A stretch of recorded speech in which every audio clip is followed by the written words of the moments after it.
still don't have a proper intro. It will come someday. Hello, everybody. Welcome back to the 4th episode of our latest show, Battleground Casual. My name is Aaron Knoll. This week, as was said previously, we're going to be having some co-hosts. Originally, the plan was for it to be myself and Matt Beer every week, but we're going to be having some co-hosts fill in periodically in order to make the show happen, just because it's Matt's busiest time of year right now. Joining me today, I have Mr. Austin Howell. Austin, welcome, man. How you doing? I'm good, man. Always happy to be a fill-in co-host. It's what I do best. fair enough, man. You are good at being here on time, ready to go. Yes. So I can never say no. Actually, I can't. This is technically the 3rd episode. I apologize. This is the 3rd episode because I recorded one that's not uploaded yet. Yeah, so our latest episode is a week late. I'm going to change that now while I'm talking. Our latest episode is a week late. That'll be coming next week. It is the top. We did 12 because there's 12 of them in existence. So we might as well. The top 12 Star Wars films was what we did. Or actually, it'll be changed once the video has ended because I can't make changes while we're live. So it's the top 12 Star Wars films. It was recorded with a special guest host, somebody that no one in this community is familiar with. He's actually a real-life friend of mine. Fuck you to anybody who doesn't think I have friends. But a real-life friend of mine joined. He's a big Star Wars fan, and he's going to be joining Movie Battleground shortly in the next couple of months.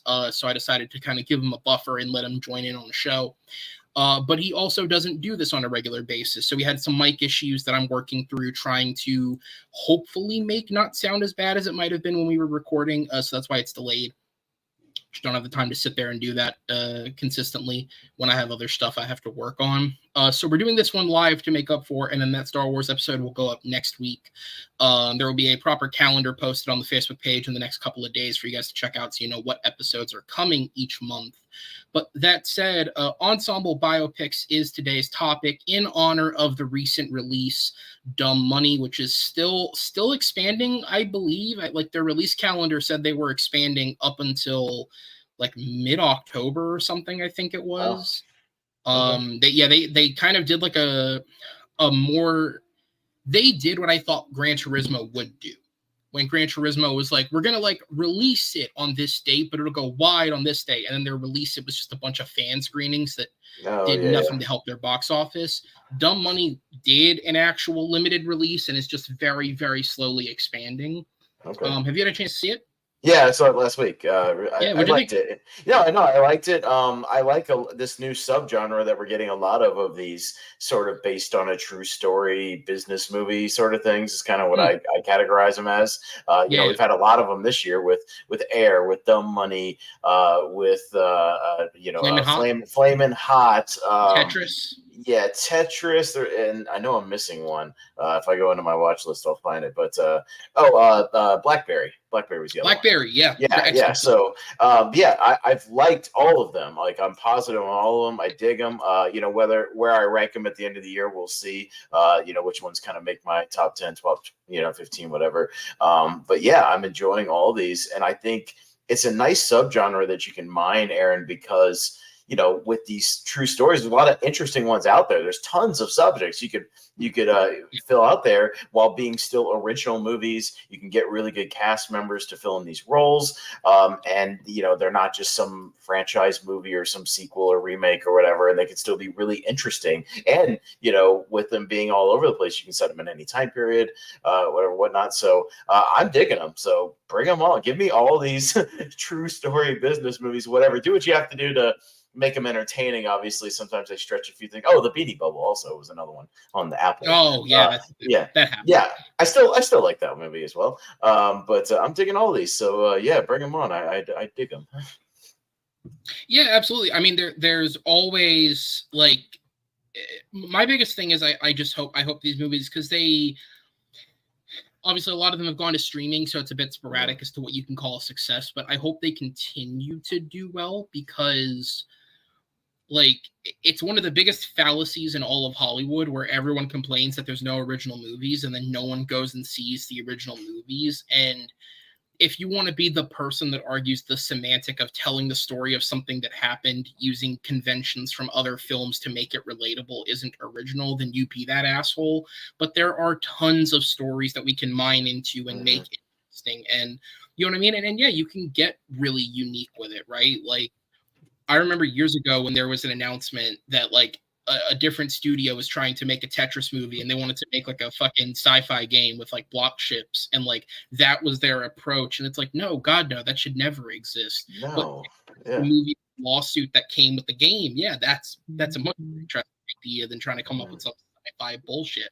Right. And the Cheetos one, right? Which obviously there's an element to that Flamin' Hot Cheetos where like it's not even really known if that's real. Like it's sort of a myth, and it's like a thing. It's this myth that this guy perpetuated that came out. Yeah, that's like this guy was a real But it makes employee, for a cool movie. but it's still a cool movie. So, I mean, and you can side on whichever side you want to side. You know, after looking into it, it still makes for a good movie. You could do stuff about the Coke and Pepsi wars of the '80s. You could do stuff about the early the gaming wars of the early '90s with Nintendo versus Sega. You could do stuff like that.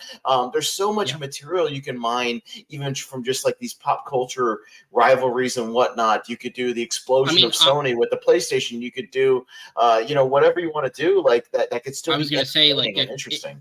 I 100% believe if we're going down the route of like you're talking about gaming, I 100% believe in like if it maybe 10 to 15 to 20 years at most, we're gonna get like a court drama or like a court sort of snappy comedy drama about all the goings-ons with the FTC and Microsoft's acquisitions, where they're acquiring all these different game companies, and the FTC is like standing in their way every chance they get to try and like it'll absolutely be a thing people will look at because it's such an intriguing idea that, you know, you can obviously movies aren't here to educate, but they can give you a little more exposure to this thing you may not have heard about. Right.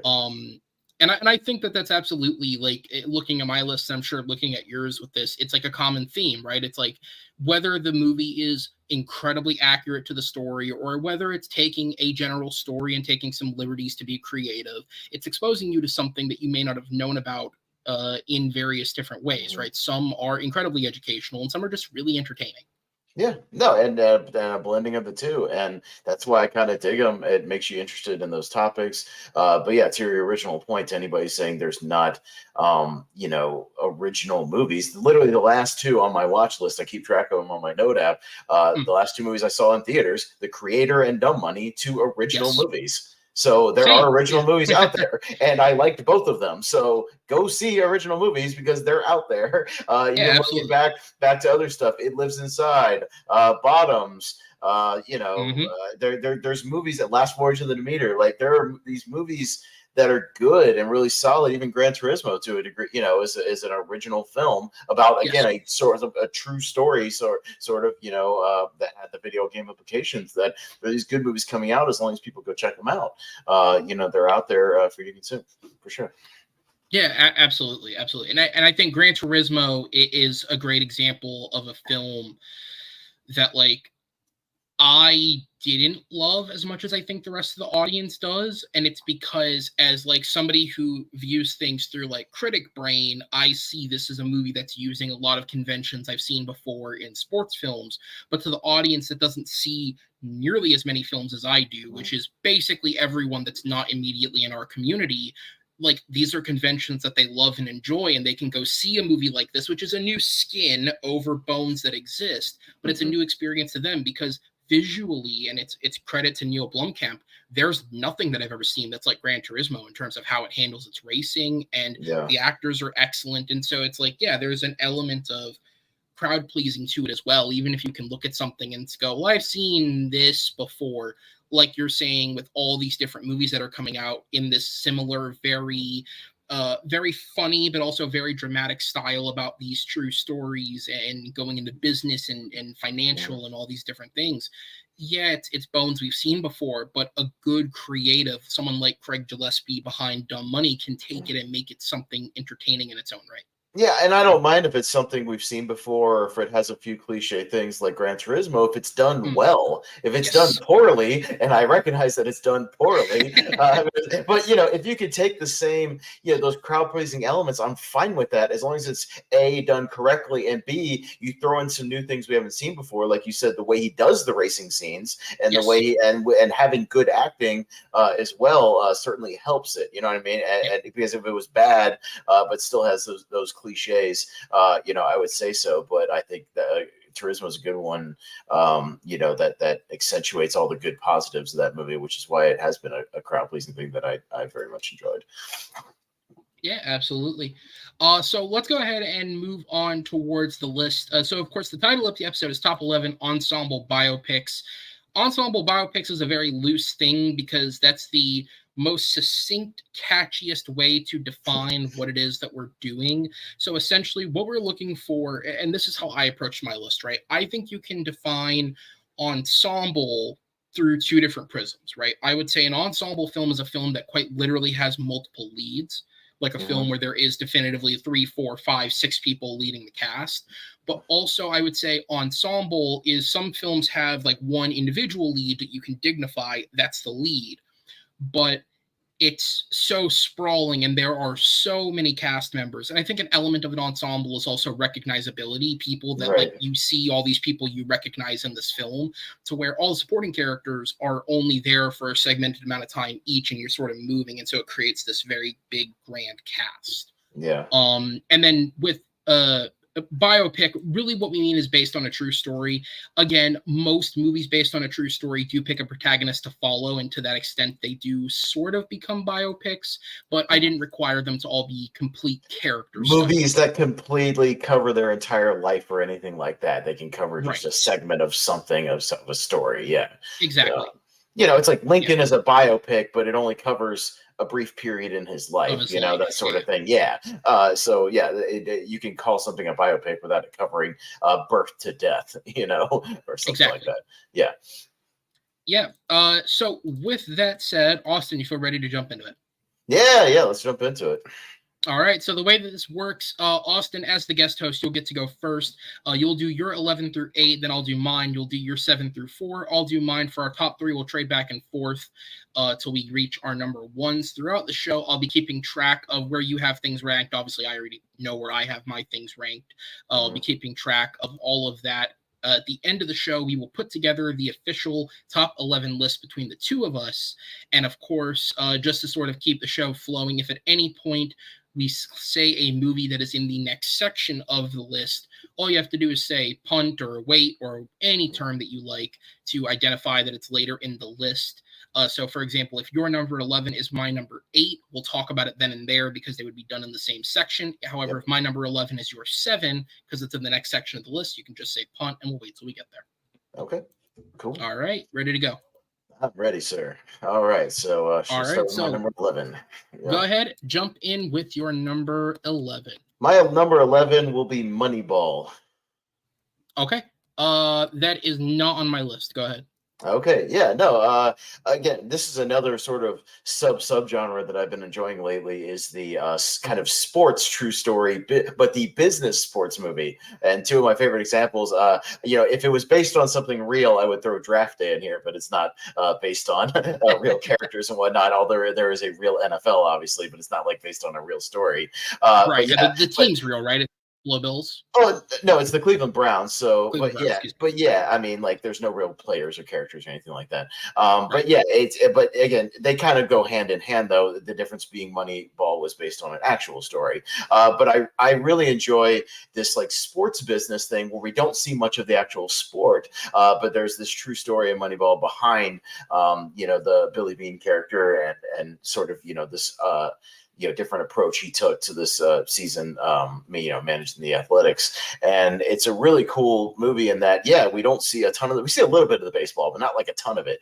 But yeah, an interesting story that people, if you're a sports fan, you might remember, when they went on this win streak in the movie using these unconventional methods. But if you're only a casual sports fan, you might not either remember that or might not be, might not know about it at all. And the fact that it's definitely that business oriented thing where he brings in Joe Jonah Hill doing all these analytics and really looking at just how to get runs and how to get people on base. And it's not about having one big major star that you're paying $100 million to lead your team, like a Derek Jeter or something like that, and really just changing the approach to baseball and using your funds in a wiser manner towards just really solid players instead of one superstar.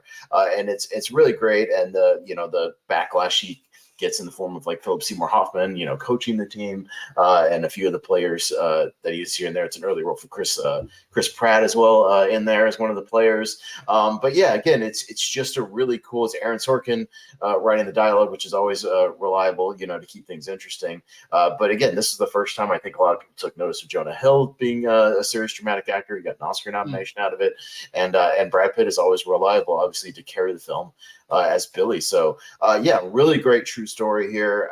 And again, really fascinating taking a sports movie, but taking more of that sort of business approach to the story rather than, us following the team, doing sports montages and getting victories. And you get a little bit of that here and there as they're getting the win streak. But you see it more from like the clubhouse and people watching it happen on TV, things like that, rather than being on the field following the individual players, doing everything like most baseball movies do. So yeah, my number 11 will be Moneyball.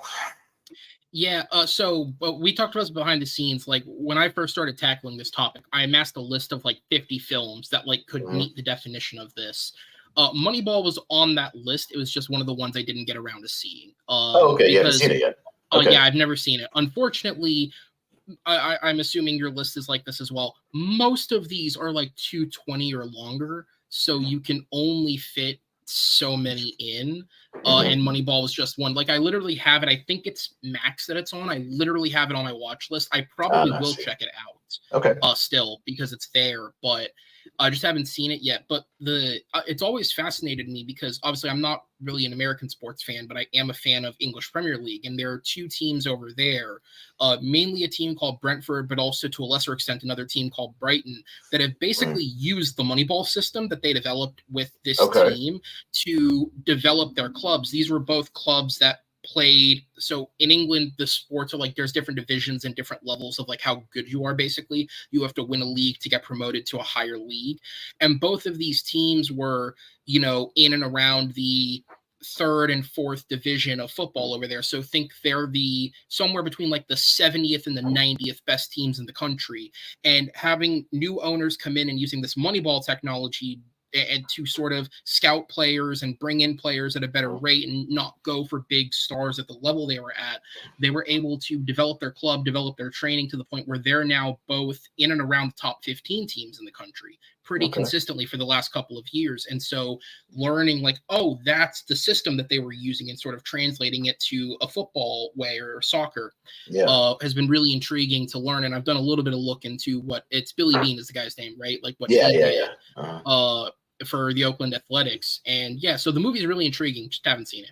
Yeah, no, I hope you get around to it soon because I think it's really fascinating. Like I said, that Sorkin dialogue keeps it zipping along and really nicely. But yeah, no, he does a good job with the sports dialogue, making you care about it, even if you're not that much of a baseball fan. You can still kind of follow what's going on and get what it is. So yeah, really good. Again, a smaller ensemble because it's mainly, but the three primary people with Brad Pitt, Jonah Hill, and Philip Seymour Hoffman do a really good job bouncing off of each other, and it's a really nice dynamic.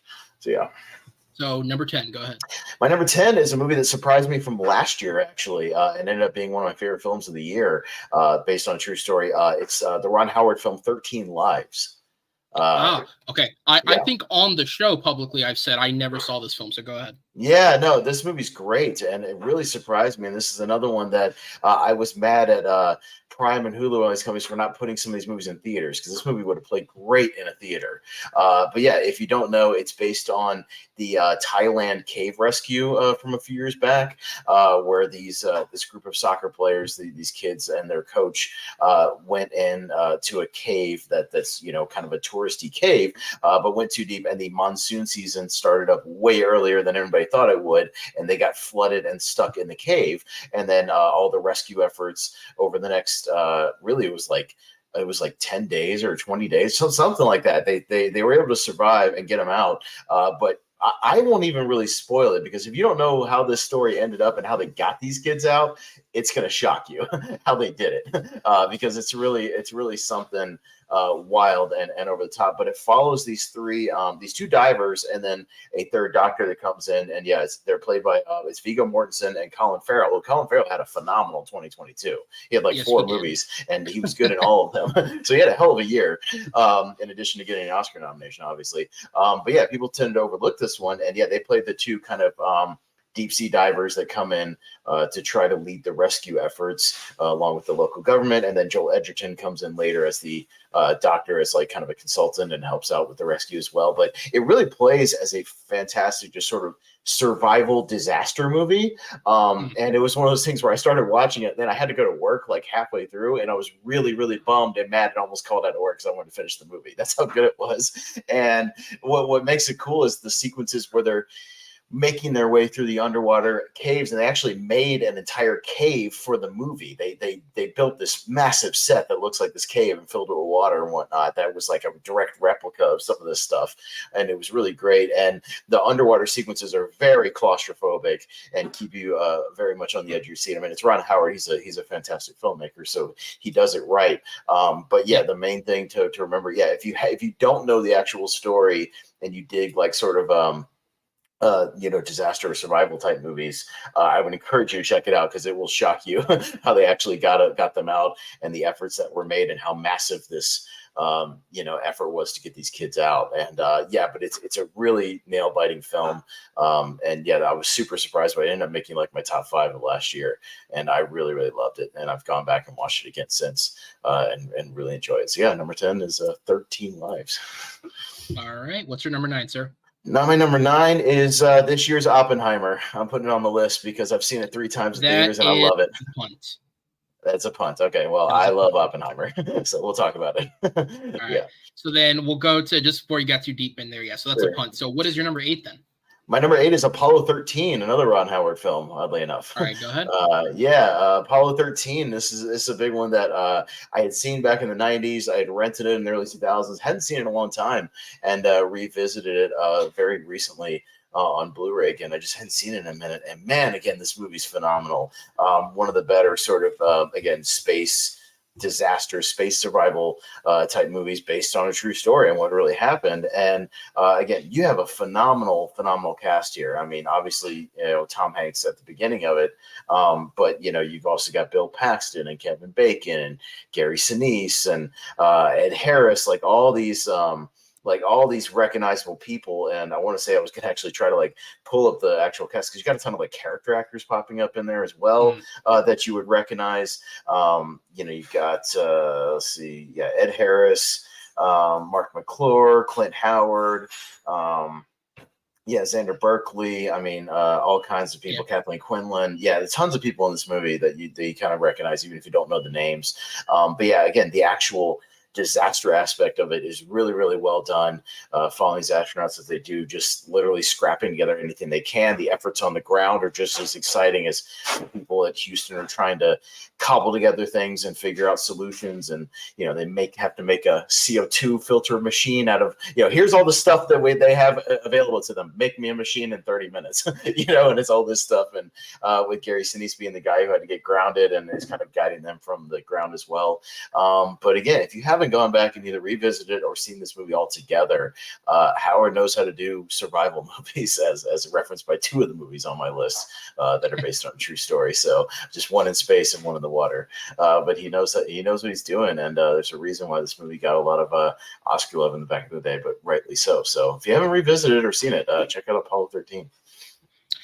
Yeah, Apollo 13 is an incredible film. This is how expansive this topic is. Like, there's legit. Right. I mean, obviously Oppenheimer's on both our lists. There's legitimately a world in which we could have had 11 films each and had 0 crossover. Oh, no crossover. Right? Yeah, for sure. I had a 50 film short list, and Apollo 13 wasn't on it, and it was just in like trying to find things to trigger memory and research. It never came up. But you're right. It's an excellent film. I'd venture to say it's one of Howard's best. For sure. I think. I've been very open. I think Howard is very hit or miss. I think when he misses, he can miss hard, but I think when he hits, he can also hit. Man, when he hits, he makes near masterpiece movies. It's really, really good. Yeah, Apollo 13, I think, is like it's a classic example of a survival movie like this. It's like the go-to. This is what you study when you want to make a movie like this if you're an up-and-comer, because he executes it perfectly. And you're right, the cast here, led by Hanks, is excellent throughout. You're right, a lot of character actors, like a lot of like I know face from somewhere, turning in good stuff here. So there you go. I didn't even realize till I looked at my list again. I had 2 Ron Howard movies, but I sure do, and it's fun because like I said, when he hits, and I think he does with both of these. So right. So I'll go ahead then and hop into my 11 through 8. And I'll go ahead and start with my number 11, which is for what it's worth to talk about like how I put my list together. So I designed my list through a mix of how much I love the movie and also the actual ensemble. So I went through and basically pulled like roughly how many people would you call as a part of the ensemble in this. And so like the higher up the list it gets, the ensembles get a little bit bigger as well, because it is I tried to kind of keep it both in account. So with that said, my number 11 is Hidden Figures. Okay. Well, another sort of movie about Apollo missions in space and the moon and whatnot. Actually, I didn't even think about that. You're right. So Hidden Figures is my number 11. So of course, this is the story of I don't know if they were literally the first 3 or they were just 3 of the first African American women who worked at NASA. Specifically, they were mathematics people during the space race. They helped with getting the Apollo missions up and running, getting people into space. The main 3, of course, played by Taraji P. Henson, Octavia Spencer, and Janelle Monáe. The rest of the cast: Kevin Costner, Kirsten Dunst, Jim Parsons, Mahershala Ali, Aldous Hodge, Glenn Powell, and as one of the, I forget which one, but as one of the 3 daughters, I noticed when reading the cast list this time around, Sanaya Sidney, who a few years later would play, I believe it's Venus in King Richard. So she was obviously a much younger child in this, but yeah, I've always really enjoyed this movie. This to me is an example of a film where the acting absolutely enhances it. I believe it's Theodore Melfi directed it. I think he does a good, competent job making the film. Like the movie itself is a very good, almost sort of standard biopic that delivers what you want out of the story. But it's the performances, especially from Henson, Spencer, and Monet, that really sell this and sell the difficulty of everything in this situation, right? Because there's a difficulty, of course, of just based on skin color, 3 incredibly smart women not possibly being given the chance to help with this incredibly important project. But then also there's the element of how difficult it is for them once they are put on the project, and how many people want to just reject them because of what they look like and not who they are. This has one from memory, because again, this is one I haven't seen in a couple years. From memory, this has one of the like sweetest moments I could remember in a film like this, when they meet Glenn Powell, who's playing is it John Powell? John Glenn. Yeah. John Glenn. That's right. Glenn Powell plays John Glenn. The guy they're basically trying to put into orbit in the capsule. Yeah, essentially. Right. And there's this like it's sort of like the movie almost sort of leads you to believe that he would treat them the same way everyone else does, just kind of immediately. But there's this innate respect that he has for them because he understands his life is in their hands to an extent. And it's a really sweet scene, and it's really well acted. I feel like this was the first real look at Glenn Powell as an actor. Like, I mean, it's fun to go back and watch these movies, and then you see Glenn Powell pop up now that you know Maverick, and you're like, right. Oh, hey, it's Glenn Powell. Like, it's always fun to go back once somebody does hit as an actor, and then you go back and see them in other roles, just pop up in like smaller roles in other movies, and that's always you realize how long they've actually been around. Yes, right, and how long it can take to become famous. One of the funniest ones was one of my friends. I blew his mind when it was when The Falcon and the Winter Soldier came out, and obviously Wyatt Russell's in that. And Wyatt Russell, that was probably one of the first things, that and Overlord a few years prior, like people were like, oh, like this Wyatt Russell kid's really good. And my friend was like, man, he's a really good actor. Like, what else has he been in? I was like, well, 10 years ago, he was in 22 Jump Street. He's like, what? And I was like, yeah, he's the guy they're friends with at the college. He's the football guy, who like buddies pull up a YouTube scene, and sure enough, Wyatt Russell's there. And it's like, you go back and watch Dark Knight Rises, and Glenn Powell is in the Wall Street heist scene. He's the Wall Street guy that goes, there's no money to steal here. Then why are you here? It's just those random roles. Yeah, and you realize, holy crap, this guy's been like working for like 10, 15 years trying to make it. He's been that's how long it can take you. around.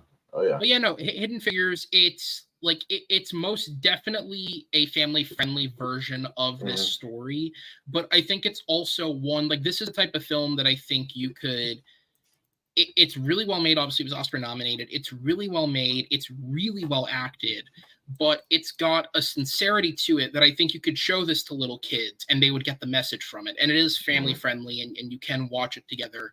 And I think it's good to have those as well. Like, you know, as I'll get to later on my list, there are some harder hitting films on the list, certainly, but like it's all good to also have films like this where you can show these stories to kids and it, you know, I guess partially expose them to certain things earlier, but in a way that's friendly to them and also enjoyable for everyone, if that makes Yeah, sense. for sure. No, totally. I mean, it's a PG movie you can show in school, you know, Right. and Yeah. it won't hurt anybody. Yeah, no, for sure. All right. So then we'll go ahead and move on to my number 10, which is I did say I loved Aaron Sorkin. And I feel like when this movie came out, I was the only person who loved this movie. The Trial of the Chicago 7. I haven't seen it actually. I need to get to it. Yeah, because this movie came out, and obviously it was like nominated for Best Picture. It had a couple other Oscar nominations. Like on that level, it was loved. But in terms of like discussing with people, it always seemed like everyone was just kind of like, yeah, it's a Sorkin movie, like whatever. It's not Molly's Game. And I've always found this really riveting. Again, Aaron Sorkin's a master of dialogue, and I think that really helps with courtroom dramas, because if the dialogue is not strong, you can get lost really quickly in the technicals of this. Yes. I really enjoy this movie. Obviously, The Trial of the Chicago 7 is an apt title because that's what it is. Basically, 7 anti-Vietnam protesters were charged with conspiracy and crossing state lines with intention to incite riots.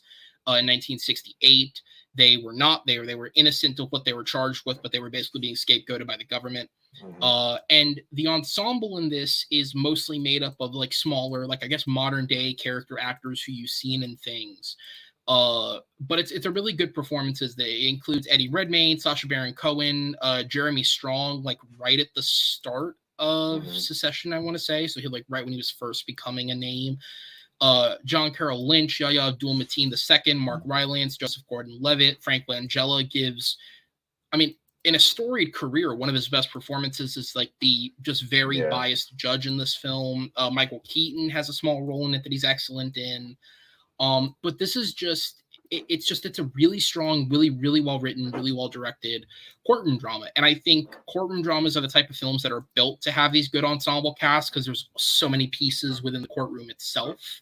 And I think the main 7, especially when you look at the likes of like Redmayne and Cohen and Strong and John Carroll Lynch, like they all have such opposing personalities that they bounce off each other brilliantly. The inclusion of Bobby Seale and Fred Hampton and sort of being on the outskirts of it because it was connected to it to some extent, and not shying away from what happened to Bobby Seale during the course of this trial, I think was a great choice. And yeah, like it's just again, films like this, because I'll repeat myself a lot, films like this I think really thrive on great screenplays and great performances. And this movie to me almost more so than Molly's Game, because this doesn't have the blockbuster cast the way Molly's Game did, I think proves how good of a director Sorkin can be, because he can get those performances out of people who are not usually in this position. So I think it says something. No, and I'm looking forward to more of what Sorkin could do as a director / writer, because I just came to Molly's Game this past year and I loved Molly's Game. I thought Molly's Game was incredible. I love that movie, and because I watched it for we did a rankum over on Malcolm's channel about Idris Elba movies, and so I watched it. He's incredible in that film. It's great. And and I'm looking forward to more of what he can do. Either him or Michael Cera playing whatever they called Tobey Maguire in that film might be the best part of that movie. Yeah, for sure. But yeah, he did that being the Ricardos movie, which I know got a little bit of mixed reviews. Some people liked it, some people didn't like it. But hey, trial and error. I mean, every great director is going to have a miss every now and then, so it's fine. I still look for, but he's one of those guys that's earned the right to like look forward to the next thing he's doing. You know what I mean? Because his career goes longer than like just being a director, because he's such a storied writer. So instead of like in the past, it was like, who's Sorkin going to work with next? Who's going to take on Sorkin's style of writing and blend it with their direction? Now it's, how is Sorkin's own style of directing going to develop with his great screenplays behind them? For sure. And to be fair, I don't know if he's had a bad screenplay. Like, I didn't think Being the Ricardos was the best film when I finally got around to seeing it. But that said, the screenplay is still really strong. Yeah, so, no, for sure. Everything he's written has been pretty solid. When you can foundationally always put something at least there, it'll help. Well, he's one of those guys that just people pay attention to when you hear that Aaron Sorkin wrote this script and there's this movie either written, directed, whatever by Aaron Sorkin. People are going to pay attention. You know, it's kind of like almost got that Tarantino pedigree to it. You know, people are going to look for it and check it out. So, yeah. Yeah. So my number 9 is the last film I added to the list because I rewatched it and I really enjoyed it. Good Night and Good Luck. That's another one I haven't seen, but I know about it. Yeah, the George Clooney. Yeah, but yeah, I haven't seen it. Yeah, so the story is journalist Edward R. Murrow and his I literally just saw it. I forget the name of the show, but his I believe it's a CBS show that he was on. They basically go against Senator Joseph McCarthy during his witch hunt for communists in the 1950s. The ensemble, David Strathairn plays Morrow, George Clooney, who directed it, stars in it, Robert Downey Jr., Patricia Clarkson, Frank Langella again, Jeff Daniels, Tate Donovan, Ray Wise, Alex Borstein of Family Guy is in this, director Tom McCarthy, and actual U.S. Senator Joseph McCarthy. And that's one of the most interesting things about the film is, though McCarthy is to some extent a minor character in it, they chose not to cast an actor in the role. They just use archival footage of McCarthy anytime that he's used in the film. And I think that that's a really it's a really eye-opening thing because it comes off almost like a caricature, but it is the real guy. You're seeing real footage of how he behaved. A lot of it in public. I remember reading something where it was like Clooney made a comment once in an interview where like one of the notes for test screenings they got was people thought the actor playing McCarthy was too over the top. It's like, no, this dude was a real like no, that's just who he was. Yeah, that's who he was. This guy was fucking insane. Yeah, I haven't seen this movie, but I've watched a lot. I've seen documentaries about like the Commie Red Scare and McCarthy and stuff like that. I'm familiar with it. I need to watch this actual movie, but I've seen documentaries and whatnot. And no, he was kind of a crazy person on the fringe. No, he was, for sure. Oh yeah, insane. Yes. But yeah, so this movie is Clooney does a great job of taking this topic and also sort of relating it to modern day media, right? Because at the center, it's about Strathairn and Clooney and Downey Jr. as the heads of this show, basically not willing to lie about their research, right? They don't want to stand down on what they found because they're not scared to offend anyone or hurt anyone's feelings. And I think that obviously in 2005, you could translate that, but even more so nowadays with this like scandalous constant thing of like, oh, fake news this, fake news that. I think the idea of showcasing a story where journalists were just actually journalists and told the truth and didn't really care about the repercussions that came of it. I think it's a really intriguing story. This movie also gets bonus points because it's only 93 minutes, so it's shorter than a lot of the movies on my list. But yeah, again, it's that three-hander at the top: Strathairn, Clooney, Downey Jr. Downey in one of those like pre-Iron Man. Oh yeah, he can fucking act still roles. This was, I believe, the same year Kiss Kiss Bang Bang came out, or it was at least around that time. But yeah, those three are excellent. Specifically, Downey Jr. and Patricia Clarkson, their relationship in the movie, I think, is a great mirror of the actual witch hunt because they work at the station, but they're together. And back then, there were rules in play. I mean, more strict rules in place that you couldn't date your coworkers. And so they're sort of an amalgam for the actual witch hunt with basically trying to not connect yourself to communism, you know, in case something bad goes down. I mean, we're talking about Oppenheimer a bit later, but that also dives into McCarthyism a little bit with constantly trying to tie Oppenheimer to being a communist. And yeah, I think it's a unique look at the topic through the premise of reporting. I think this is Clooney's best directed film. He uses a real life speech given by Murrow as the bookend for the film. He, like, the start of the movie is the start of the speech, and then it cuts back to that speech at the end. I think it's a great bookend. The movie was shot in color and then in post-production changed to black and white, so it's a unique looking black and white compared to just shooting colorless. That I think really works for the film. It just exudes style, and it's really well written. Also written by Clooney. I think it's personally his best effort to date. I don't think he's topped it. And it's a smaller ensemble, but a great one. Yeah. I was just going to do as a side note, I was looking up if anybody's played McCarthy or is going to play McCarthy. Apparently, there's a movie in pre-production. It got delayed because of COVID and things and whatnot called McCarthy that's in production, and Michael Shannon is going to play him, which is kind of perfect. That's So that works. All I can think of is his Zod, and Yeah. that's perfect. Right. You're Brilliant a I know it. Yeah, just yeah, I think that's pretty perfect. So it's in production. McCarthy, it's a biopic in production right now. So yeah, that's brilliant. No, Michael Shannon's perfect for that. That'll work. All right, so then we'll go on. My number 8 is Lincoln. Okay. Yeah. So the only reason it's lower is because the last time I saw it was back in like 2013. I saw it about a year after it originally came out. And it was one of those, like, I was a teenager first getting into like film. So I was like, I want to see a whole bunch of Oscar movies from like this year and the previous year. And I saw Lincoln, and I certainly, like, watching it, you can see why Daniel Day-Lewis won Best Actor, obviously, for the film.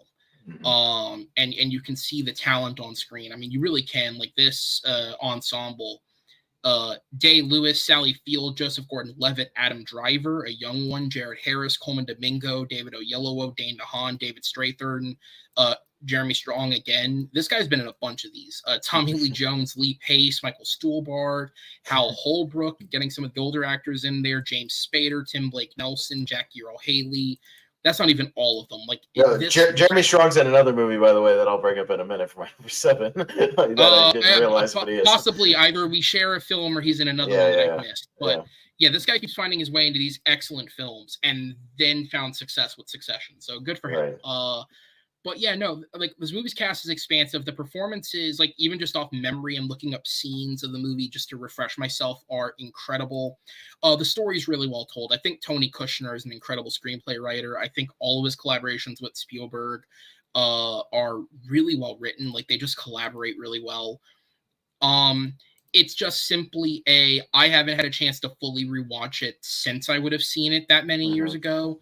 And innately, as a like 13-year-old, 14-year-old watching Lincoln, you're going to get a bit bored during some of it. And so that's more what stuck with me than like an appreciation for it, but not a love for it. And so that's why it sits at 8. But again, with an ensemble that incredible, I just felt I couldn't not put it on the list. Sure. No, I liked it. I haven't seen it since I saw it in the theater. It's one I've been looking to revisit, but I do remember enjoying it, but again, mostly because of the Day-Lewis performance, although I ended up really liking the Tommy Lee Jones stuff. I think it's one of the last movies where he gave a damn in the movie, and he was actually putting on a hell of a performance. He was actually trying and not just snoozing through it. This, and weirdly enough, I think Captain America were like the last grasp of him giving a fuck. After that, he just checked out completely. Nope, he checked out. And you know what? He's like, almost 80 or something. So, yeah, he can. It's cool. He can. He's earned it. It's fine. All right, so let's go ahead and move on to your number 7. My number 7 is The Big Short from director Adam McKay. So that is, let me double check. That is my number 4. So we'll go ahead and talk about it. We'll punt that. All right, so we will punt that to later. Oh, no, go ahead, because it's in the same section. So it's in the same section. Okay, gotcha. Sounds good. Okay, so I've been really enjoying this Adam McKay, more so dramatic turn or whatever he's done in the last few movies. I've liked all of his movies. I like this. I like Vice. I like Don't Look Up. I've enjoyed all of them. But this is the one been my favorite of the 3 that I've gone back to a lot and just put on even just casually, just because I dig the vibe of it. It kind of feels like a Scorsese movie, even though it's not a Scorsese movie, with the pacing, the way it kind of bounces around. With the kind of manic energy that it has. And again, it's one of those things where you may not all like, I get what's going on in the movie. My dad's a financial guy. He worked for banks for many, many years. And so I get all this stuff, but I can see even if you don't, all you basically need to know is that the main guys in the movie think there's a crisis coming and everybody else doesn't. That's all you need to know. The movie does a great job of it. At the very minimum, if you are so distracted by Margot Robbie that you can't understand what she's actually saying, at the very least you can understand that. Yeah, that's all you need to know is they realize that they start betting and trying to make money off of that to kind of flip the script and make money on what they think is going to, upend with the housing crisis, and everybody else thinks they're crazy and thinks, nothing's going to happen. That's all you really need to know. So whether or not you understand the intricacies of everything is kind of irrelevant. You can still enjoy the movie, but obviously the big four here at the lead, Christian Bale playing the hedge fund guy who kind of goes all in with betting against the housing market. Steve Carell is, again, one of the early performances of Steve Carell where you went like, man, I just want to see everything he does. Was this he's the amazing. same year as Foxcatcher? It was a year after Foxcatcher, so he caught everybody's name, but not everybody saw Foxcatcher because it was a very dark movie. Not everybody saw that, but I think a lot of people saw this movie, and he's really great. His manic energy of him, his freakouts, he has some of the best freakouts in any movie ever. In this movie, he's great when after they go down to Florida and see the situation down there. Oh my God, it's all gonna fall, it's all gonna collapse. Like he's so good. I love that. Movie. With him, the scene that stands out to me is it's one of the best scenes in the movie. It's him. It's basically him and the other guys that aren't Jeremy Strong, because he stays back in the office when they go down there, and they're talking to Max Greenfield and Billy Magnuson, the two like like realtors, and they do the cutaway to them talking on the side. It's just, why are they bragging? Yeah, they're not. Or why are they admitting guilt? They're not admitting guilt. They're bragging. They're bragging, yeah. Oh my God! And he goes off the deep end. He's like, "Oh my God, these guys are out of their mind." Oh shit! No, it's great. Gosling's great in his couple of scenes. His back and forth. Brad Pitt, obviously. But yeah, I just think it's a really, really solid movie, and I've gone back to it so many times just because I just think it breezes along. It has really snappy dialogue. Adam McKay knows how to accentuate. And one of the things we talk about is these comedic actors who then do drama. It works because comedy's harder to do than drama, and even comedians will tell you that. Dramatic actors tell you that the comedy's harder. So a lot of these guys who make that turn, they actually end up working out pretty well. I.e. Andrew Dice Clay in something like Blue Jasmine, who's good because it's easier to do drama than it is comedy. But yeah, this movie just. It whips along, even though it's 2 hours and 10 minutes or so, and I just find the subject matter fascinating. There have been several movies kind of based on this housing crisis. This makes for a good double feature with a movie that, if I put it in like honorable mention territory, Aaron, if we had something like that, there's a movie called Margin Call. That's very good as well. Also an honorable mention, yes. Okay, yeah, really Margin Call is great, and that's another one I'll just give a quick shout out to. It's kind of a one crazy night movie because it all takes place within a span of about 24 hours. Yes. This one company that realizes it's about to go down literally overnight, and they kind of panic, in the office, and chaos ensues. Essentially. But funny enough, before I went and saw Dumb Money, because my brother was coming with me to see Dumb Money, we did a double feature of both The Big Short and Margin Call, because I was like, these two movies together explain almost everything you'll need to understand for Dumb Money. You just have to exchange the financial crisis for GameStop, and you're basically right. And just Margin Call has a more condensed story of just this one company and this little group of people all working for the same company. And instead of Big Short, it's kind of a look at the broader sense and these several storylines, obviously going through, and these several different people. But yeah, it makes for a good double feature for sure. But yeah, The Big Short, is excellent, and I think it deserves. That's why it's on my list. Obviously, I think it deserves to be here, and it's very, very rewatchable. I really like it. Yeah, this movie. So when I first sat down before I started watching anything, and I put I gathered my 50, and within that 50, I'd seen about 20 of them, and I put my initial list together before I started watching. The Big Short was on that list. It was somewhere around the 10-9 mark, and then I rewatched it recently before I went and saw Dumb Money, and I'd seen it a couple times, but it was all closer to when it came out. I hadn't seen it in a few years because I did really enjoy it when it came out. For what it's worth, I haven't been as much of a fan of McKay's work since then. I think his direction is always on point. For me personally, I think his politics bleed a little too much into the stories he's telling. But that's his prerogative, and I do still think he's a good director. I think the moment he steps away from politics and makes another movie like The Big Short, I think I'll probably love it. And he might do that because some of those guys see that criticism and they move away from that later, in the career, and they kind of get it all out there for a couple movies and then go back to it. For what it's worth, Adam McKay, everything I've seen about him making movies that have political topics is not virtue signaling in any way. If you've ever listened to him speak, he is truly a very passionate man about wanting to do things to better the world. And so I fully believe that he believes in what he's saying. And who's to say that in the future he doesn't go back and make another wild comedy? You know, he could do that as well anytime he wants to. He can make another wacky and maybe comedy. him and Will Ferrell will make up. Winning Time did get canceled, so they'll make up. Maybe they will. Maybe they'll get together and make a drama, and Will Ferrell can make it a drama. You know, like another one, kind of like Stranger Than Fiction, and directed by Adam McKay. I'm fine with that. The movie's not great, but he's very good in a Downfall, I think is what it's called. The movie where he's on like a snow mountain with Julia Louis-Dreyfus. It's not Downfall. Downfall's the Hitler movie where he's in the bunker. Downturn. It's down something. Something like that. Yeah, but Downfall I know is the movie about Hitler in the bunker that people do the memes of and all that. No, not that movie. That'd be weird if Will Ferrell's in that. Yes. But yeah, so the Big Short. What the Big Short does, and what I really appreciated about it this time around, is this is a movie with separately 4 different storylines going on and like 6 or 7 characters that you could quantify as the lead of this film. And it perfectly entwines all of them to the point where you never get lost. You're never confused as to who goes where. You know, you can, especially when some of them start converging on each other, like you always get there. I think the convention of having Margot Robbie and Selena Gomez and Anthony Bourdain like cut in to explain these concepts basically as a Family Guy cutaway to like just help you get there was brilliant. It's a great way to keep people laughing and also help them understand what's happening.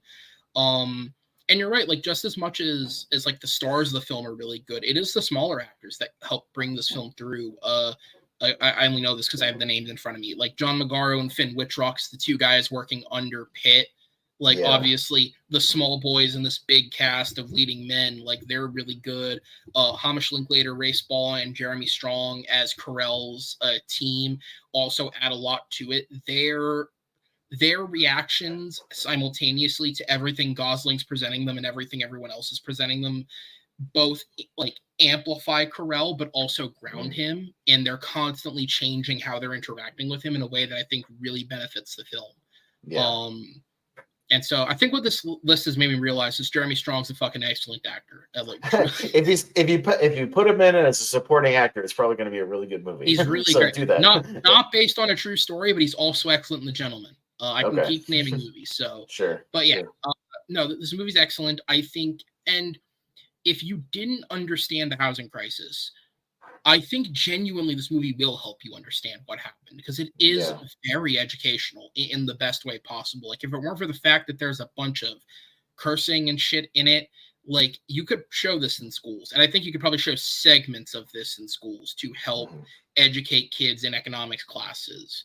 You know, and also it doesn't forget to be funny. Like at the end of the day, it's coming from a comedy director, and in all the great drama and in all the great comedy, you know, and all the great, like the stuff, you still get scenes like, you know, Christian Bale and his weird tics and the way that he interacts with people, or the quant scene of this is Ming. He placed first in a math competition. He doesn't speak English. And then the turn to the camera of like, well, actually, my name is, and I do speak English, and I place second, but it makes me look better if we just lie. Like you get all these jokes thrown in as well. So it never forgets what it is while also being a great film. Sure. There's a reason it won screenplay. Yeah, no, definitely. Yeah. All right. You know what, McKay? Just get Charles Randolph back to write with you. You guys were a great team on this one. Bring him back. There you go. Bring him back. Bring him back. Pick another true story and just do another movie. There you go.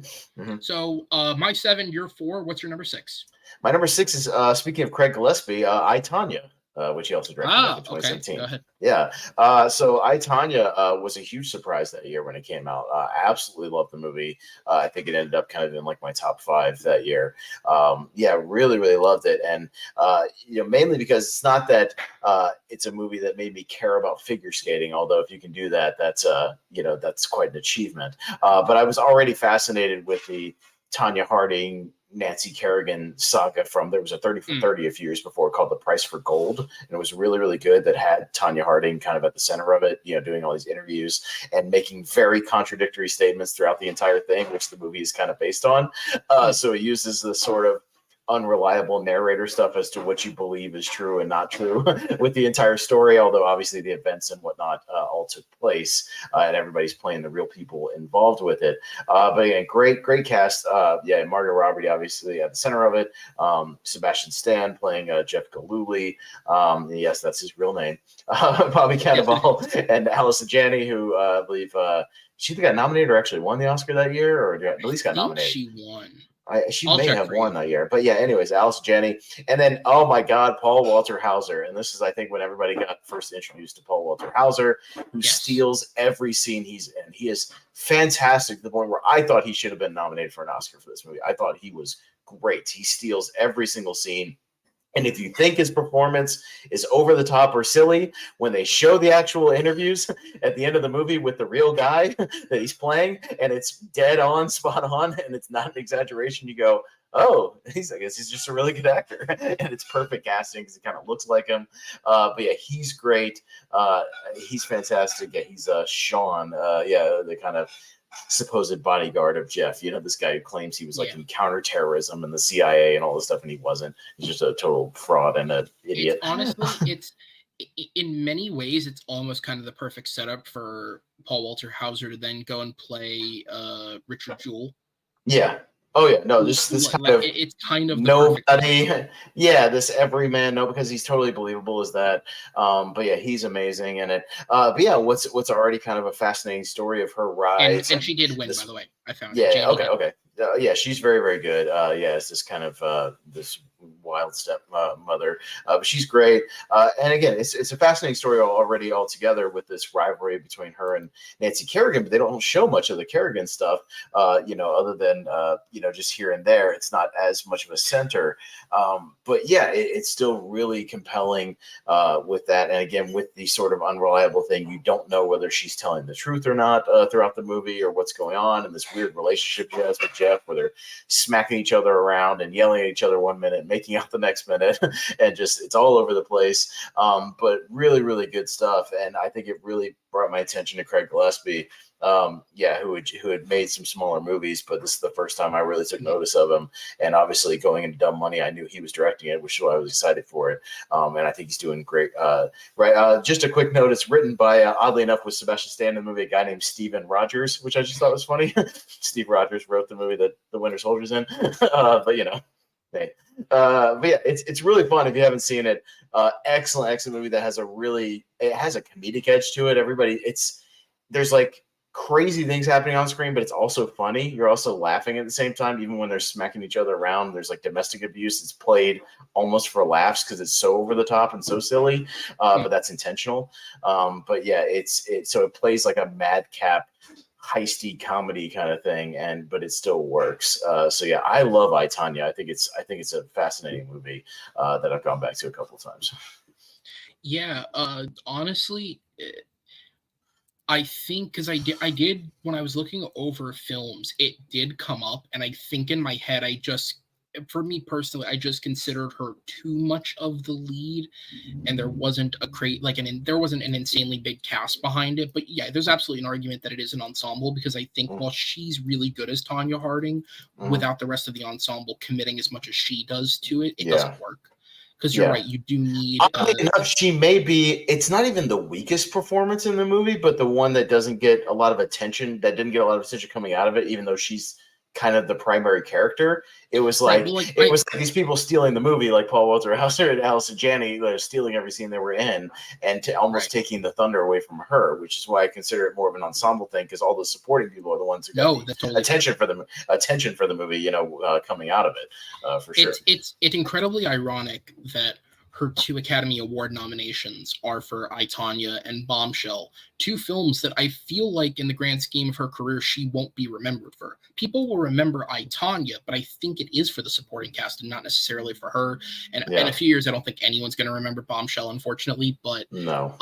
It's just very ironic. She's such this celebrated actress in a very quick scheme of time. She's become an incredibly celebrated actress, but her 2 awards caliber performances technically are not what she'll be remembered for, which I think is very interesting. That said, if they do give her a nom for Barbie, no one's forgetting that. But sure, we can throw the 5 slot. I, Tonya is excellent, and you're right. Yeah. Craig Gillespie is one of the most underrated directors in Hollywood. I think he's great. As far back as the Fright Night remake, I remember really.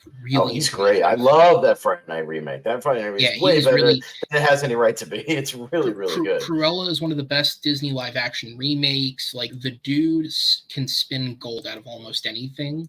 Mm-hmm. And even then, I think the day he makes, and maybe he has one and I haven't seen it, but the day that he makes a bad film, I think it'll still be entertaining just because he's so good at making fun with his movies. Mm-hmm. Yeah, for sure. So yeah, what's your number 5? My number 5 is Catch Me If You Can. Okay. Another one that was on the list of 50, but did not make my list. So go ahead. Yeah. So Catch Me If You Can. Again, this was a great year. December of 2002 was actually a great month because 2 of my favorite films came out of that December. Both Catch Me If You Can and Gangs of New York came out the same week. It was kind of nuts. So DiCaprio had a phenomenal December into, both the Spielberg and a Scorsese movie within, a week of each other. It was pretty great. But yeah, Catch Me If You Can. Again, if you don't know the story, we haven't revisited it in a while.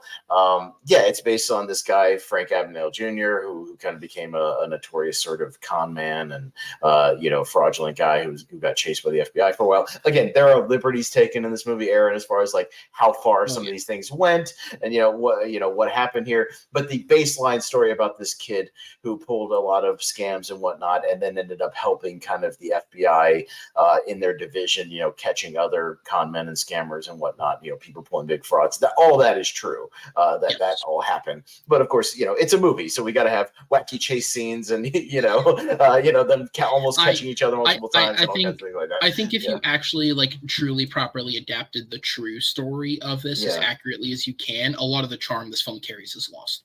Yeah, so I mean, and then the main charm comes from obviously the cast with DiCaprio, and Tom Hanks. I guess one of Tom Hanks' better roles here.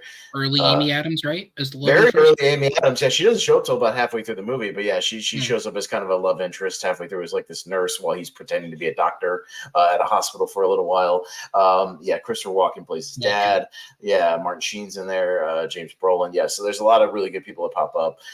But yeah, it's mainly DiCaprio and Hanks's kind of cat and mouse game back and forth here. But again, this is another movie that I've said this a lot, but it's a Spielberg movie again that feels like a Scorsese movie because the way it's paced, the way it's edited, the way it's cut, you would think it was, and because it's very snappy, the editing style, it's all over the place. It kind of feels like one of Scorsese's bouncier movies, but it's him. It's one of the last Spielberg movies I kind of really love. This and War of the Worlds. He hasn't really blown me away since the early 2000s. I haven't really loved anything he's done since about 2005. But this last heyday of his early 2000s stuff is actually pretty good.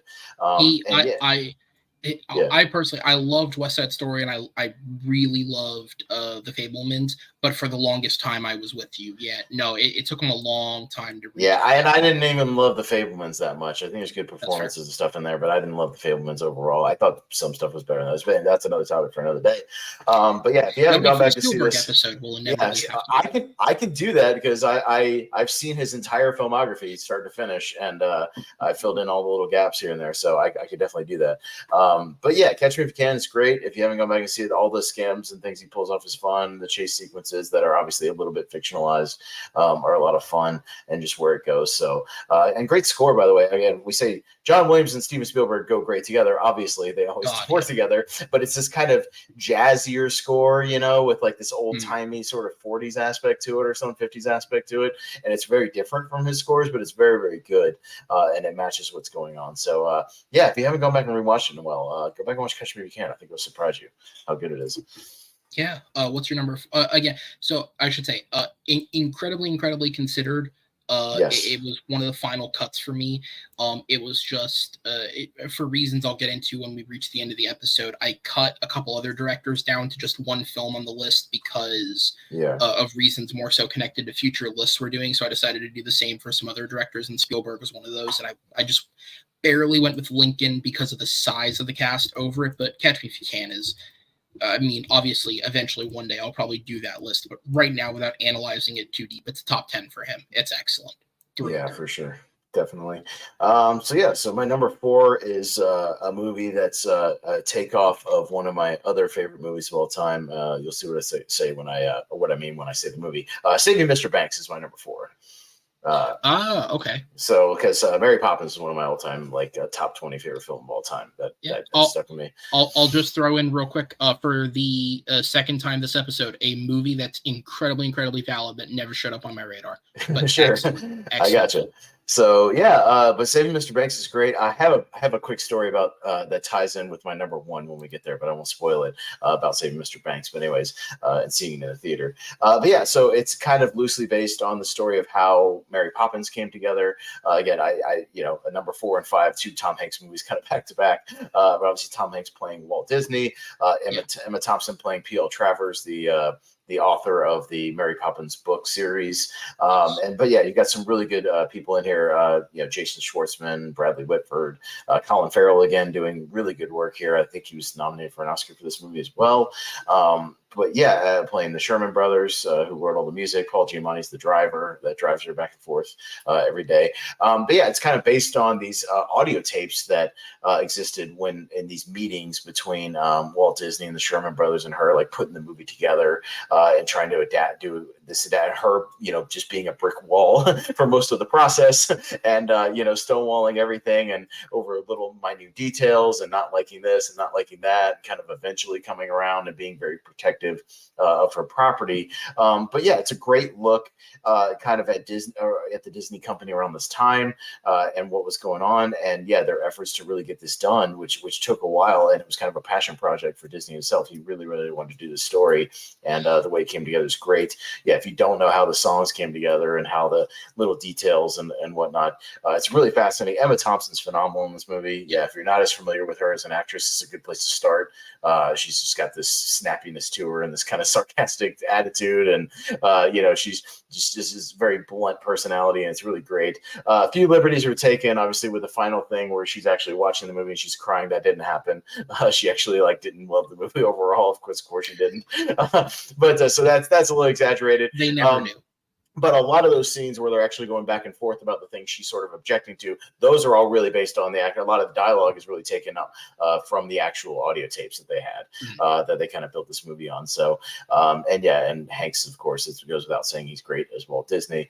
But yeah, it's a really good movie. And especially if you love Mary Poppins as much as I do, I think you owe it to yourself to see this as a companion piece for it. I think you'll find it really fascinating. Yeah, so I just searched it up quick. So I 100% believe he should have been, but Farrell was not nominated for this film. Oh, that's right. It was one of those snubs. Yeah, he should have been. He's great in those flashbacks. He's in these flashbacks as a dad, an alcoholic dad, kind of bouncing around with his family. That the character in the books is kind of based off of P.L. Travers' dad, essentially. Yes. Yeah. No, but he should have been, because he is. I mean, everyone in this film is excellent, but he's almost on another level. With how almost realistic a portrayal it is of this type of person. And I feel like everyone knows someone like this, whether it be a friend's dad from childhood or someone as an adult that is like this. It's a very relatable thing to watch. And he brings it to life so well. Surprisingly, this film only had a score nomination for Thomas Newman. No other nominations, which I'm kind of shocked at. Well, and here's the thing: why you getting nominated? The supporting actor category that year was loaded. I mean, so it's who do you take out? Because Jared Leto wins for Dallas Buyers Club, Barkhad Abdi from Captain Phillips was nominated, Bradley Cooper from American Hustle. That might be the one. If I sub something, I probably would. But then Michael Fassbender from 12 Years a Slave, he's incredible in that movie, and Jonah Hill from Wolf of Wall Street. I mean, it's a who's who. It's probably Cooper.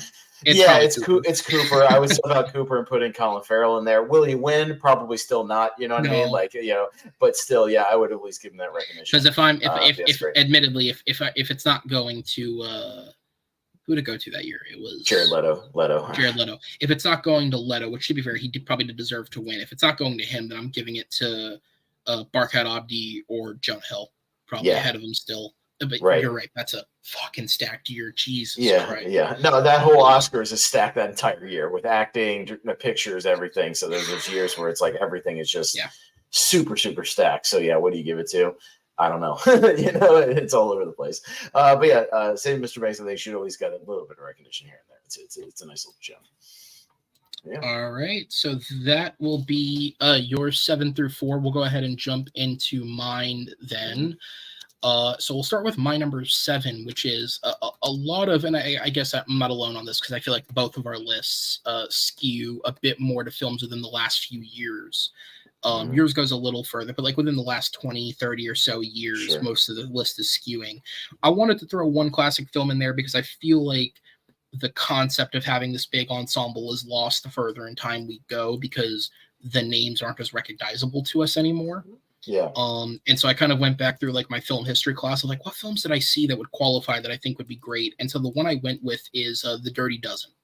I love The Dirty Dozen. Yeah, my dad. Yeah, so of course, I credit my dad for when I was growing up, showing me a lot of old war movies and westerns. So that's where my knowledge of a lot of those movies come from. Because I've even seen shit like Where Eagles Dare, and Von Ryan's Express, and all these like kind of lesser known, war movies that don't get as much recognition as like The Dirty Dozen or Kelly's Heroes or whatnot.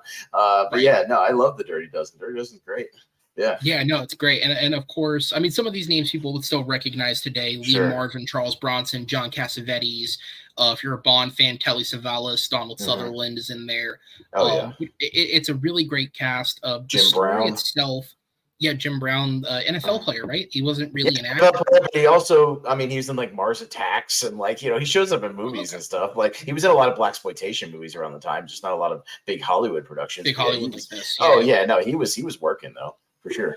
But yeah, so the story of this is probably the loosest when it comes to saying based on a true story, because it's technically an amalgamation of two different real life events. So there was a real life group called the Filthy 13 who were a World War II demolition specialist, and it's believed they went on a mission similar to the one that's portrayed in the film, and that's what that's directly taken from.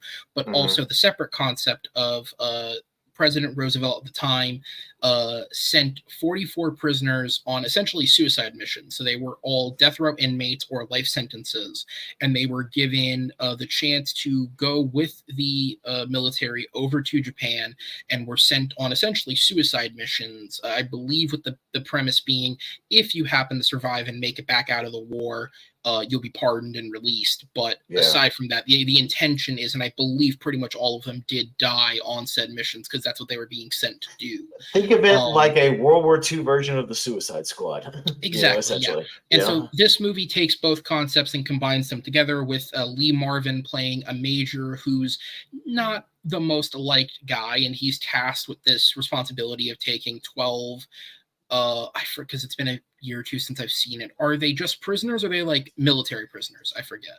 They're like I think in the movie they're actual prisoners and like felons and things like that. I don't know. I don't think they have military experience because I think a good chunk of the movie is them going through like a boot camp. With Lee Marvin.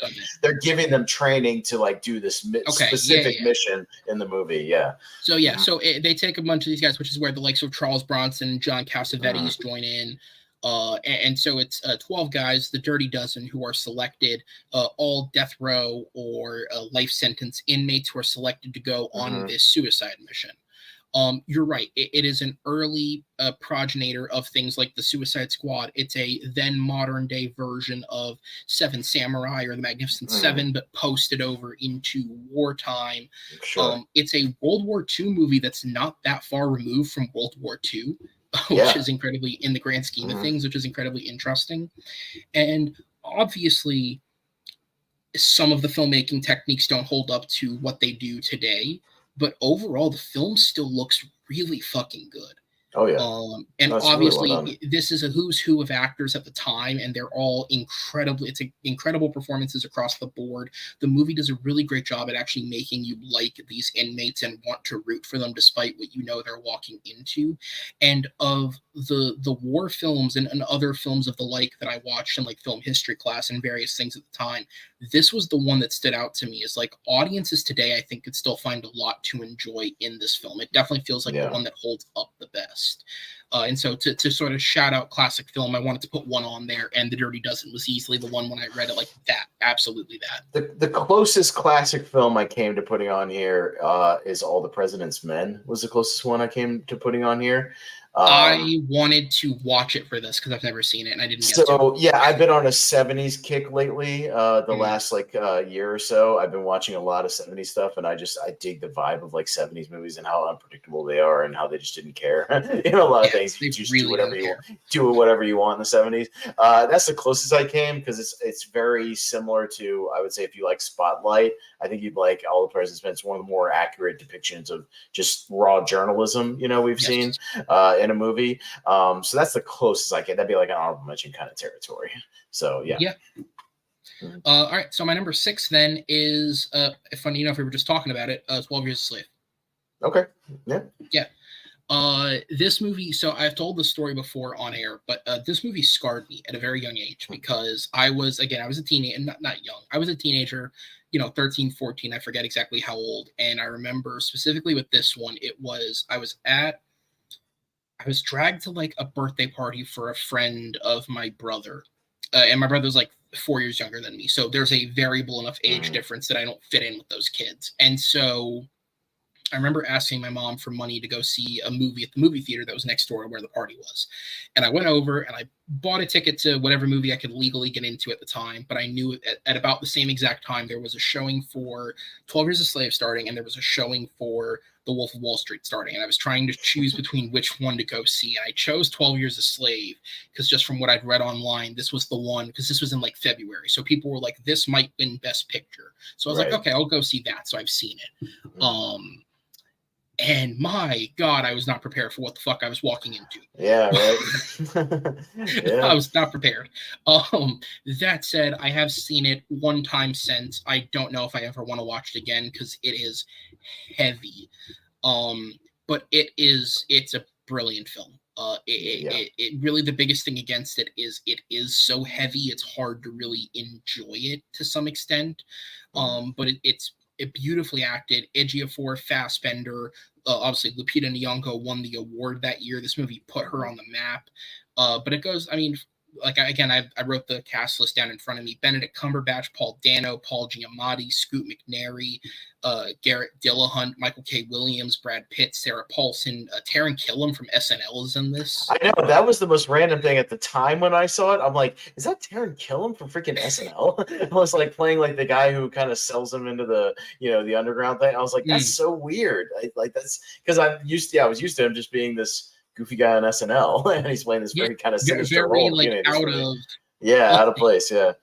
Paul Giamatti has one scene, and it might be one of the best roles of his career, just acting wise. He's phenomenal in that scene where he's like, it's a horrific scene of him selling people. Obviously, it's deplorable. But his performance, he really sells it. Like he's incredible in that scene. Like I'm just saying, like, yeah, not that I condone it in any way, shape, or form. It's a horrific scene. But he's really good in it. Again, just like the rest of the movie, everybody plays their roles perfectly. Like, this is a series of actors coming together to, as realistically as I think you can, tell this story. Like, I remember if this movie is Best Picture worthy, then the antithesis to this movie was, do you remember this movie Antebellum that tried to market itself as like a Get Out like movie? Right. I don't know if you ever saw it, but it has like a weird The Village thing going on with it as well. It's very weird. Horrendous. It's horrible. Yeah. And it's also an attempt at portraying slavery, but that's like how you go wrong in every way, shape, or form. 12 Years a Slave is how you do it correctly. And yeah, it's the type of thing where, like, I cannot warn people enough. This is heavy, dark content that you're walking into. You cannot just turn this movie on and like kick back. But that said, I think it's a movie that anyone who's like a film fan, I think you should watch it once just to see the artistry that's being put forth. I'd put it up there with like Schindler's List. It's like one of those films where it's like you should watch it once to appreciate the art that's happening here. But if you don't want to see it again, I don't blame you. Oh yeah, no, totally. Yeah, again, most of my list are movies that I can rewatch fairly easily. These movies, and rewatchability is like big for me on as far as like some of my favorite movies of all time, because like I recognize the brilliance of Schindler's List, and it's a masterpiece. There's no doubt about that. And I've seen it, probably 7 or 8 times. Realistically, I've even seen it in a theater, and I can appreciate the film mastery going on, and the performances and the shot compositions and everything like that. It's not a movie you put on a Sunday afternoon with your popcorn, things like that. So yeah, I can watch it to study it as a film, but yes, or the historical context and whatnot. But yeah, same with this movie. Yeah. So then I'll go and move on. Again, excellent film. Probably the rewatchability is why it fell to my number 6. Again, it's a mix of brilliant ensemble, brilliant performances, everything above it. I have rewatched willingly and will rewatch. It's 12 Years a Slave. It'll be a long time before I ever consider rewatching it again. Yeah, for sure. Speaking of All the President's Men, talked about it a second ago, my number 5 is Spotlight. Okay. Yeah, which is part of the reason why I kind of wanted to see All the President's Men, because I've always heard the 2 films from the 70s that I've yet to see that I've always wanted to see are All the President's Men and 3 Days of the Condor. And it's I just watched 3 Days of the Condor like 4 months ago. I loved 3 Days of the Condor. I might like that more than All the President's Men. I liked it even more than that. I love Spotlight, and I love Captain America: The Winter Soldier, and I've heard those 2 films compared to those 2 respectively. Yeah. And so it's like, and specifically, I think the Russo cited Condor as an inspiration when it came to Winter Soldier. So it's like, okay, if we're going and watching classic cinema, like eventually Condor is like the classic, you can't trust anybody conspiracy movie. It's great. And he has no idea who to trust, and he's on the run, and this guy who doesn't know what to do. It's great. It's really, really good. Great Robert. So yeah, shout out to 3 Days of Condor. Put that higher in your watch list. It's really, really good. For sure. But my number 5, Spotlight, which of course is the true story of the Boston Globe's team who went into the systemic child sex abuse by the Catholic Church in the Boston area and their attempts to cover it up. Of course, a multi-Academy nominated cast here: Michael Keaton, Mark Ruffalo, Rachel McAdams, Brian Darcy James, Liev Schreiber, John Slattery, Stanley Tucci, Billy Crudup. Upon going through, because this was another one where I had wanted to rewatch it but didn't get to, but I've seen it a couple times and I know that I love it. For anyone who's seen Only Murders in the Building and may not have seen this movie, Michael Cyril Creighton, who plays one of the recurring characters on that show, has a small role in this movie. And I swear to God, I've spent the last 3 years watching that show going, where the fuck do I know his face from? Like, I've seen him somewhere. And then going through and putting the cast list together, I was like, oh, that's where it's from. I've seen him in something before this, and it was this movie. And it's just, again, like the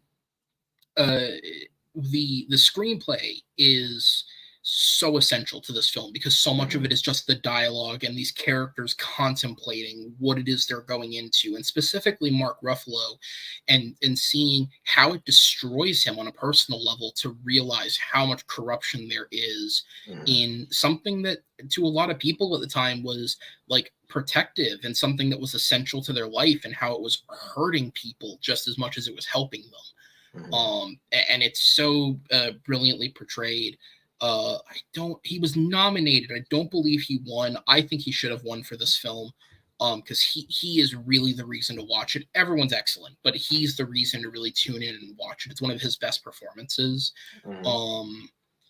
And again, like, obviously you were complimenting All the President's Men with this as well, but it's one of the most true depictions of journalism, of just people, again, also with Good Night and Good Luck being a part of that as well, just journalists going for the story and not being worried about any of the threats the Catholic Church may make against them, or being shut down by the grander newspaper of the Boston Globe, just going for it and finding the story and exposing what's happening.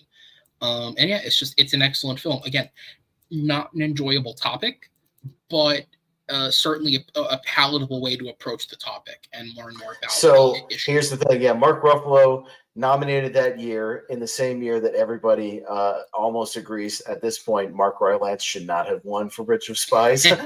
Yes. I still don't Yes. understand that because I just don't. Ruffalo would have been my first. Stallone would have been my second. So yeah, the other ones are Stallone, Christian Bale, and The Big Short, which but Tom Hardy in The Revenant's pretty damn good too. He's excellent. Yeah. So but yeah, Mark Rylance, that's the one where everybody went, huh? Really? I'm like, I still don't get Mark Ruffalo. I have yet to see a great performance from him. I'm sorry, I don't get it. He does the same performance every time. I don't like the guy. He annoys me, and how exactly the same every one of his performances is. I don't see the allure of Mark Rylance. I just don't. Rylance. You said Ruffalo the first time, and I was so confused. I'm sorry. No, Rylance. Ruffalo I like. Mark Rylance, as far as him winning the Oscar and being this Oscar guy, I don't get it. I have yet to see the performance that I should go, he's an Oscar. I have liked him in other films, but I think he works I think he works perfectly in something like Dunkirk, where he's a small supporting piece of a larger cast and not like a main face like he is. And he's fine in Bones and all, but you could have anybody play the creepy old man and it would work. So I don't see that standing out. You know what I mean? Like anybody could play that role. Honestly, I never saw that film. I only ever saw the trailer. But like even in the trailer, I kind of went, man, this feels a little generic for someone that's anybody could play supposedly of his prestige. Like this feels a little cookie cutter, man. Like so, Ruffalo had competition that year as well, but he was at least nominated. But yeah, he had some competition. For sure. So it would have been him or Stallone, but both excellent. And then unless you have anything to add, my number 4 was The Big Short. So we'll go ahead and jump onto your number 3. My number 3 is Goodfellas. Martin Scorsese. Okay. So again, based on the real life of Henry Hill, this real mobster, and a book that he wrote, it's sort of the goings on of this mob. I mean, I think almost everybody's seen Goodfellas at this point. If you haven't, what are you doing? It's essential cinema. You know what I mean? Like I'm not going to go too far into this movie because Goodfellas is Goodfellas. But yeah, I mean, it's again, and it's not. But again, it's not just him. Ray Liotta, rest in peace. It's the people he's bouncing off of in this movie with De Niro, obviously Joe Pesci, but his back and forth with Wayne Bracco as Karen is incredible. Their relationship scenes are really, really good. But yeah, this whole story that I think obviously would not work. I mean, without Ray Liotta giving fully committing to the performance, and some people say he gets lost in the shuffle of everybody else. I mean, to a degree, but at the same time, if you watch the stuff near the end where he's like losing his mind and is completely over the top with his cocaine use and completely paranoid, thinking the helicopters are following him and running all over the place, like he's just as good as anybody else in that movie. He's fantastic.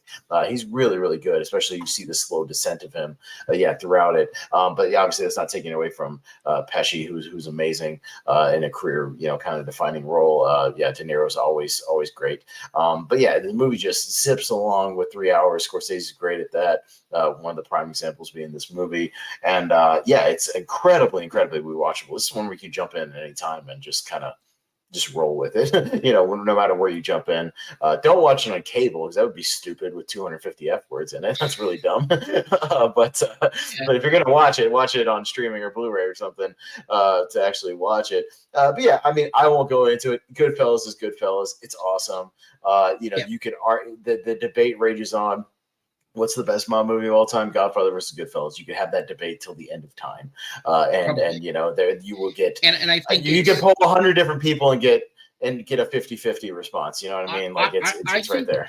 Genuinely, I think the answer is probably both Godfather and Goodfellas. It's whatever floats your boat because they're two very different films. Well, it's whichever one I watched last. Because I watch The Godfather and go, that's like the greatest movie ever. And I'll watch Goodfellas and be like, Jesus Christ, Goodfellas is like the greatest movie ever. I'll watch either one and be like, holy crap, like, both these movies are perfect, like in their own ways, just different styles of storytelling. But Goodfellas still works. It still just kills in everything, every aspect, editing, cinematography, the acting, script, everything. So, but yeah, a lot of people may not know it was based on this real guy, Henry Hill, and his exploits. So, it's much like the real exploits. Real life may not have even shown some of the worst things that he did, or his crew did. The movie probably didn't even go far enough to what they did. So, but yeah, Goodfellas. And it's not.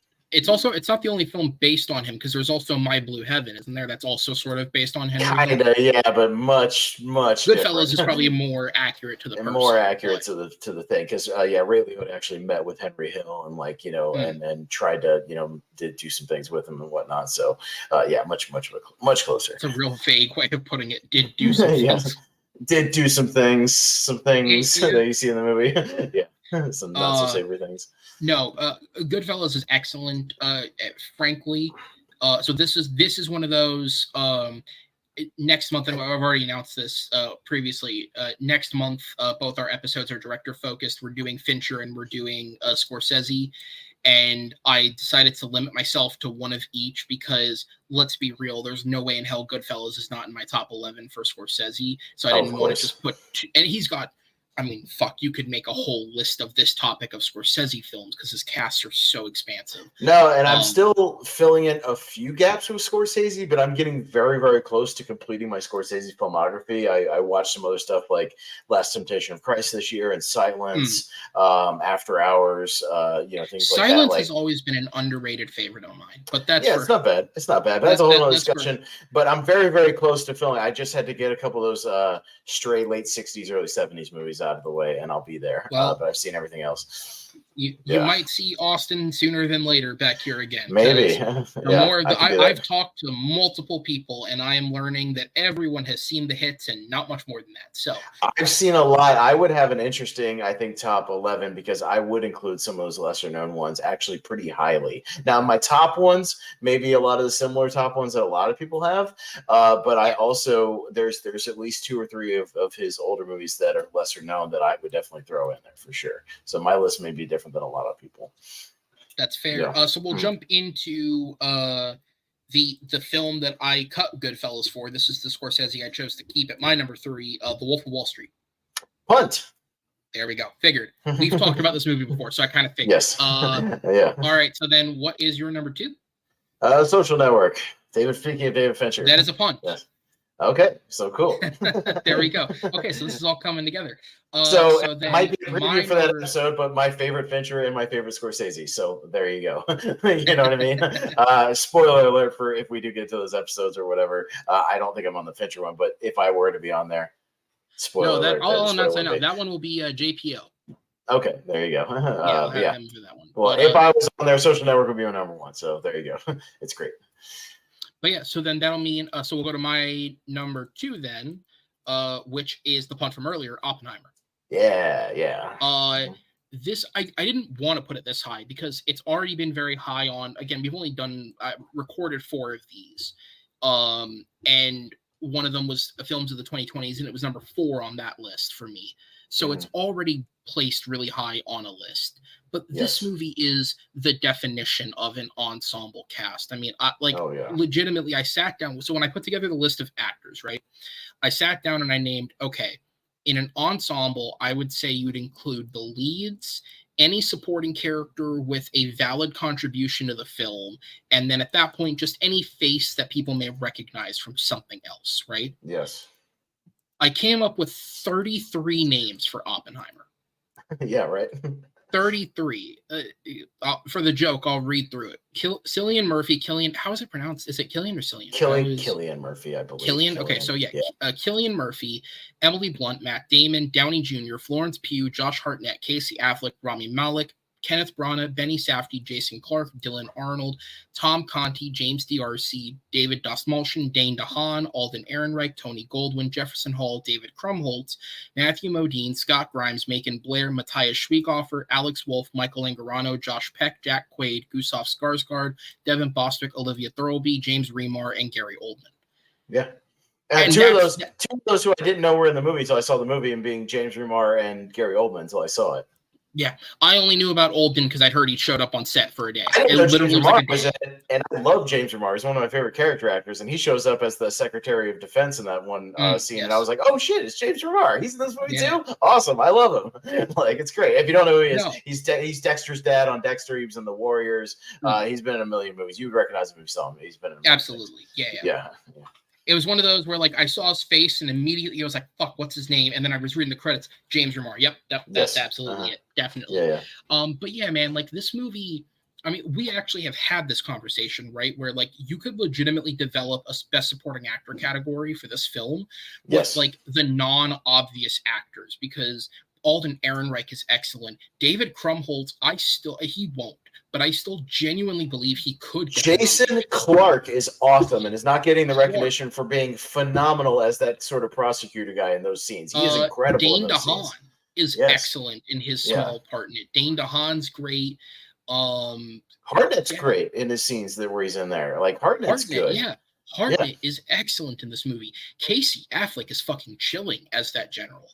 Like, perfect role for him in this. Yeah, and like casting all these smaller actors to fill these scientisty roles, like, yeah, they don't have a lot to do individually, but I think as a collective, when they need to chip in, they each chip in well. There's never a moment where you're pulled out because someone is delivering less than anyone else. And keep in mind, this is a scientist group that includes Jack Quaid from The Boys, Josh Peck of Drake and Josh, and Devin Bostwick who was Roderick in the fucking Diary of a Wimpy Kid movies. Like, this is a weird who's who of people, but all of them are giving it their all for this, no matter how big or small the role. And that right there is power as a director. Yeah, for sure. No, I don't know where it's going to end up being on my top 10 of the year, but it's easily going to be in the upper half, top 5 territory, if not top 3 territory. Like I said, I've seen it 3 times in theaters.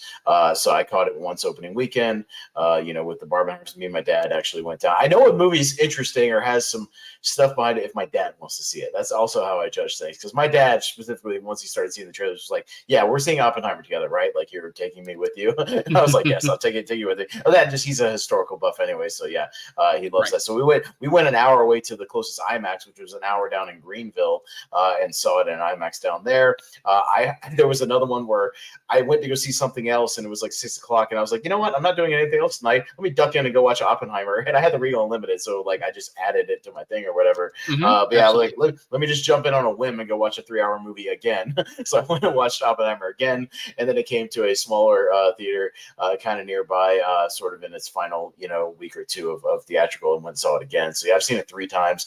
Love this movie. I'm more and more convinced the more times I see it that it might be Christopher Nolan's masterpiece as far as like the way he puts this movie together and is able to make it as coherent as it is. Like the movie definitely works better on a second viewing. I will say that once you get used to and the way it's laid out, and you know where it goes as well, and you can see the early stuff coming and all the foreshadowing and the things he lays out and the stuff that pays off later. I think the movie definitely works better on a rewatch. I will say that for sure. If you were kind of 50-50 on it initially, like I think 100%. It works really, really well on the rewatches.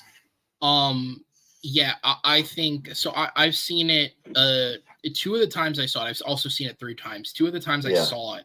The first time I saw it, I went out of my way to an indie theater in Orlando that had it on 35 millimeter. Right. And then the second time I saw it, this wasn't like, I mean, I went out of my way, but this wasn't why I was there. I happened to be spending a week in Atlanta, Georgia, which has one of the biggest IMAX screens in the country.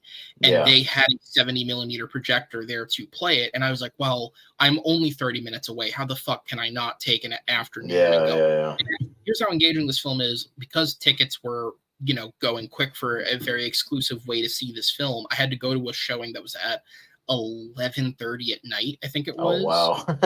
and get out at like 3 a.m. Fully awake by the end of it. Like, I was engrossed. Right. I was there the entire time. This movie is excellent. Like, I think there's an argument that this is, and obviously time will tell which one sticks more. Yeah. Honestly, I think this might be Nolan's magnum opus. Like, truly, for everything that he balances, for the story that he tells, for creating pacing that doesn't feel nearly as long as it is, because he has some films that are on the longer side that feel it. This movie doesn't. Yeah, no, not at all. I did not feel it at Not at all. all. The time we saw it in the theater, the first time, the IMAX, completely full IMAX theater, and there were no distractions, nobody talking. No, everybody was locked in on this movie, and I think that's a testament to it. That everybody was just with it every second. Yeah, I didn't feel it at all. I think it flies by. I'm completely engaged, and again, similar to The Big Short, even if you don't know exactly what's going on from scene to scene, as far as what they're talking about, you still Right. can follow the story. As far as like, there's nice visual aids here and there with the marbles and whatnot, and the little bits like of them actually putting the bomb together and things, like, what's coming, what's around the corner. But again, if you rewatch it as well and know how it's laid out, and you'll see more things in that opening hour or so that pay off later. The little foreshadowing bits, especially with Robert Downey Jr.'s character, of like where things go with him, that you will pick up on more on rewatches. So yeah, Oppenheimer's great and one of my favorites of the year, no doubt, for sure. Absolutely. Yeah. It is the only reason it'll definitively, undoubtedly stay my number 2 of the year is because I have love for Spider-Verse that I understand why you don't. But aside from that, it's not that I hate the content. I just can't watch it physically with my nausea. Totally. But this, like, both these movies are technical marvels to the extreme. Yes. It makes you appreciate the art of filmmaking. Speaking of the art of filmmaking, certainly an interesting one here when you look at look, not many films can get away with chucking midgets at a dartboard and you call it your job. What's your number 1, man? And number 1's Wolf of Wall Street, as you can probably guess. In making this list, I was like, okay, I want to place Wolf of Wall Street where I honestly feel it is, but I wasn't too concerned about where it landed because I figured it'd be your number 1 or your number 2. Sure. Yeah. No, I have seen this movie, and this is not an exaggeration, Aaron, because I would not. I have probably seen this movie 60 or 70 times since it's come out. I have watched this movie a lot. This movie is not even technically 10 years old, ladies and gentlemen. It is not 10 years old. This and Django Unchained and The Hateful Eight, I've seen at least in that over 50 mark since they came out in 10 years. I put these movies on a lot. I can kind of respect because not many I people love The Hateful Eight. I put it on all the time. But anyways, Wolf of Wall Street's one of those movies. And it's a phenomenal background movie because, man, you can just have this on and look at it and go, oh, there's that scene. There's that scene. There's this bit. There's that bit. But they're all great bits and they're all great scenes. There's not a single dull moment in this damn movie. And I will argue that to the end of time. I think it's one of the most entertaining movies ever made, period, end of story. Like, I just think it is. And again, it's a horrible subject when you stop and think about it. It's this guy who ripped off a lot of people out of a lot of money, and he's a scumbag. And of course he is. But, it doesn't mean that you can't enjoy the excess as they are kind of enjoying it at the time without also then realizing that later that what they did was horrible. But Scorsese matches the energy of these people, and that's what he's trying to do with this movie, is match the zaniness and the wackiness. And he even said it wasn't even as crazy as what they put it in the movie, Aaron. It was even crazier. No, Jordan Belfort has said the same thing. The stuff that they put in the movie wasn't even half of what it was in real life. I think it's like I think it was a quote from Belfort that I read where it's like, through most of the movie they mostly show him only doing cocaine and quaaludes. They make reference to other things, but he's mostly doing cocaine or doing quaaludes. I think Belfort said, like, at the worst point in his life, he was actively doing and mixing 22 different drugs just on and off at various different points. And it's like, I can't even comprehend 22 drugs, let alone doing them all on and off at the same time. Yeah. It's insanity. Yeah, no, it's insanity, and the movie matches that, and it gets more insane as it goes. But the pacing is impeccable. I mean, this is the fastest 3-hour movie you will ever watch. Period. End of story. There's no competition. Goodfellas is the closest thing that comes to it, and that's also Scorsese, so that's saying something. As far as one that you can pick up and watch. That's why Scorsese gets away with having Killers of the Flower Moon be nearly fucking 4 hours. Because it might be just as fast paced, like when you actually watch it. The man knows how to pace. But yeah. I mean, but you speak about ensembles. Everybody is somebody you know in this movie, or at least recognize visually. Yeah. I mean, DiCaprio at the top, obviously Margot Robbie, her big breakout. Jonah Hill's incredible as Donnie Azoff. I think he fully commits to this thing and goes 100%. Matthew McConaughey is incredible in his 10, 12 minutes that he's on screen and created, a whole thing that everybody knows. Kyle Chandler is perfect, as this straight-laced, He's a great foil.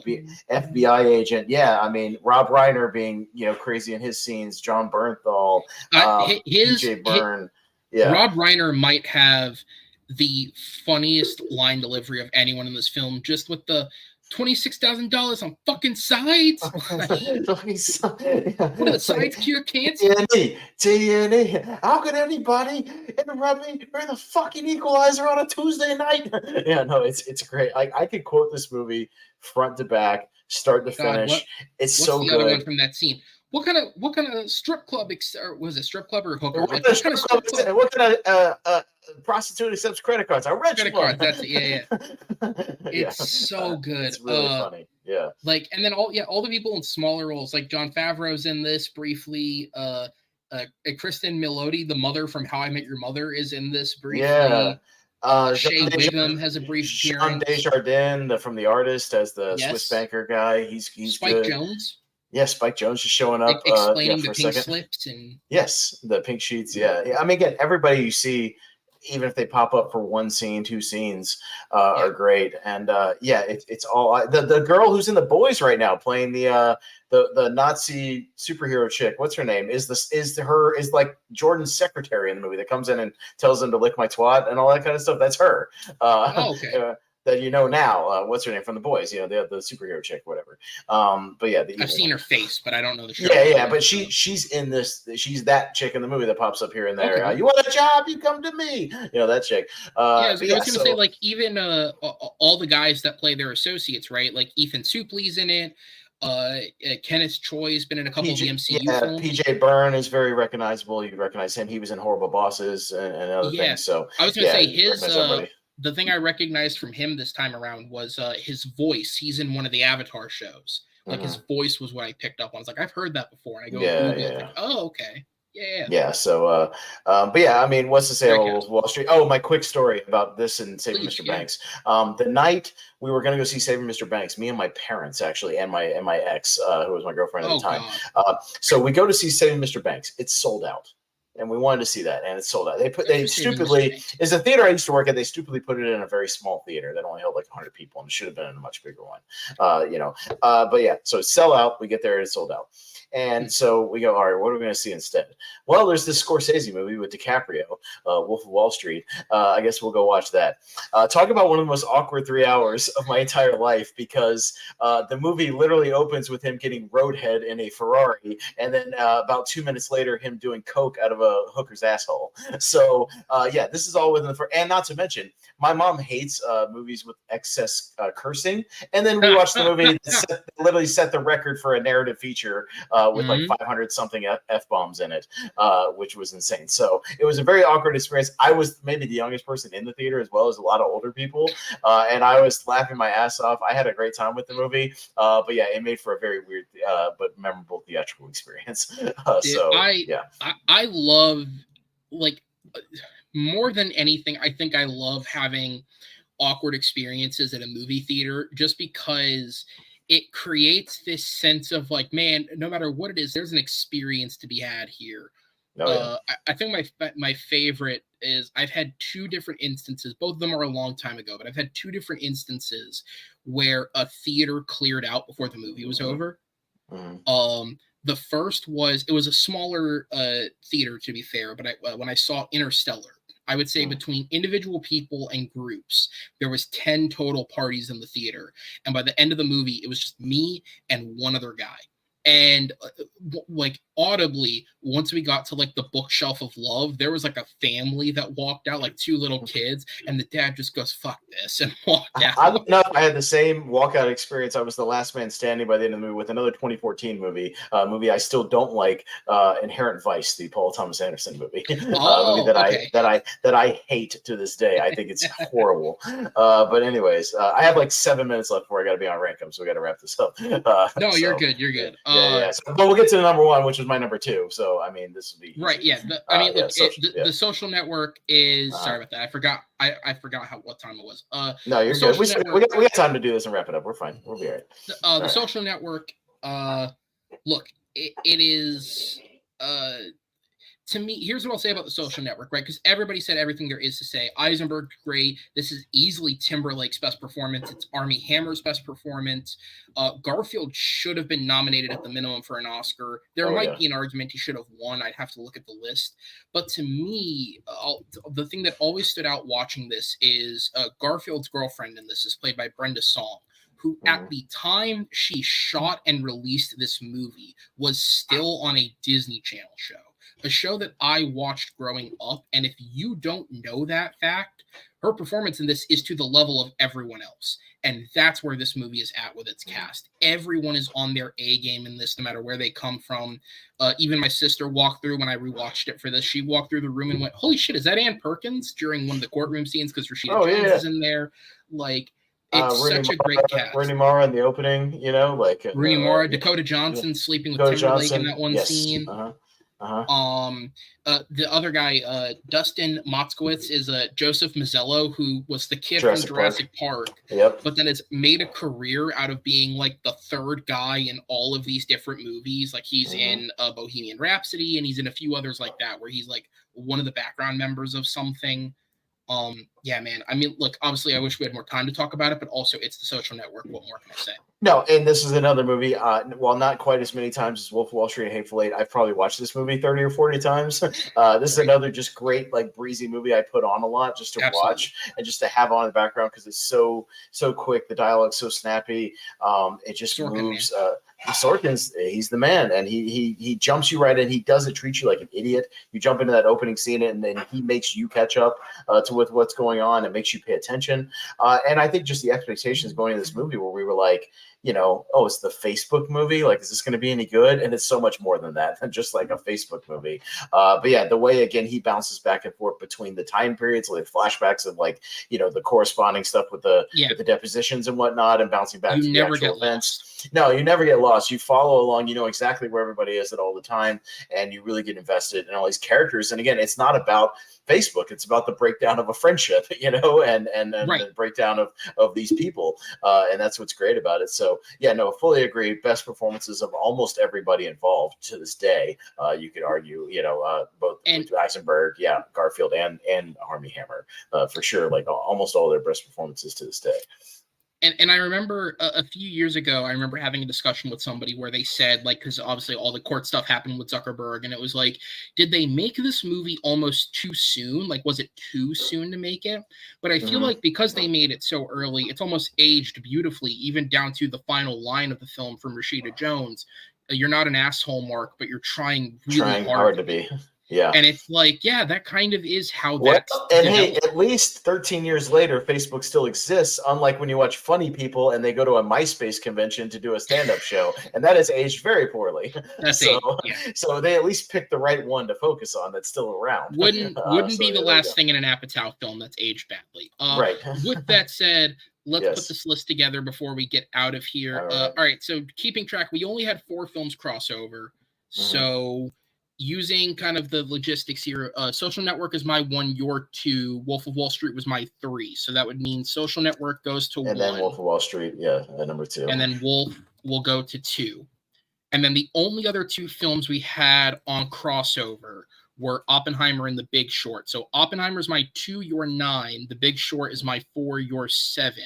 So if you wanted, I'd be willing to move Big Short up since it's closer on our lists, or we could just put Oppenheimer 3rd. I'm okay with Oppenheimer being 3 because I love Oppenheimer, so it's fine. I've just seen the other movies more overall. But yeah, Oppenheimer and then Big Short, I'm perfectly fine with. Yeah, I love both those movies. Cool. So Oppenheimer will make 3. The Big Short will make 4. And then what is your next highest? Goodfellas. Okay, so Goodfellas is your 3, so that'll go my on. number 3, yeah. Number 5. What's your next highest then? Saving Mr. Banks. At 4. Okay, that'll also make it on because my next highest is my 5. Okay. And then my 5 was Catch Me If You Can. My top 4 were the ones that we had Yeah. on both our lists. So Right. There you go. all right. So then number 5. So my number 5 is Spotlight. Yours is Catch Me If You Can. okay. All right. So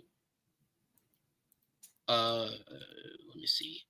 Either one. I'm not picky. I was gonna say for this, if it's cool, I'll put Spotlight above just because you got the last couple on there. I love Spotlight. Spotlight would have been an honorable mention. It's on my honorable mention list, so that's fine.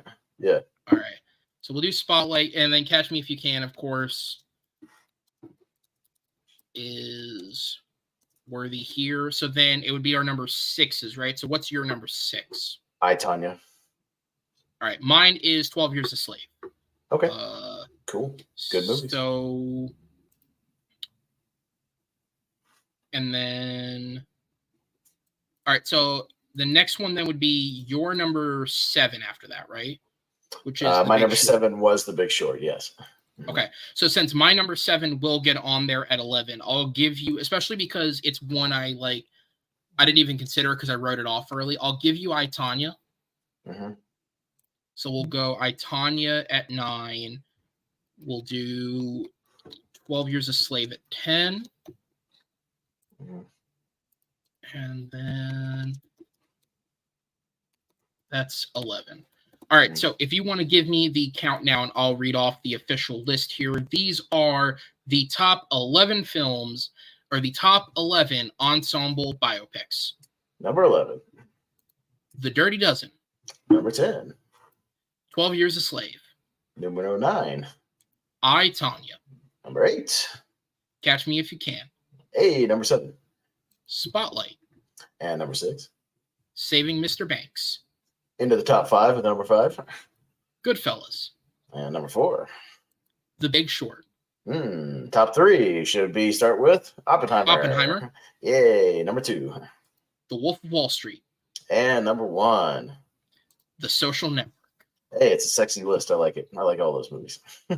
Absolutely. All right, guys. So remember for the show, tune in next week as I'll be joined by a good friend of mine, Mr. Tyler Franklin is his name. Not that any of you probably know him. If you do, that'd be really weird. But so we'll be going over the top 12 Star Wars films and then tune back in at the end of this month going into next month as our next double backing episodes will be Martin Scorsese in honor of Killers of the Flower Moon releasing. It'll already be in theaters by the time that episode goes up. It'll be hitting streaming around that time.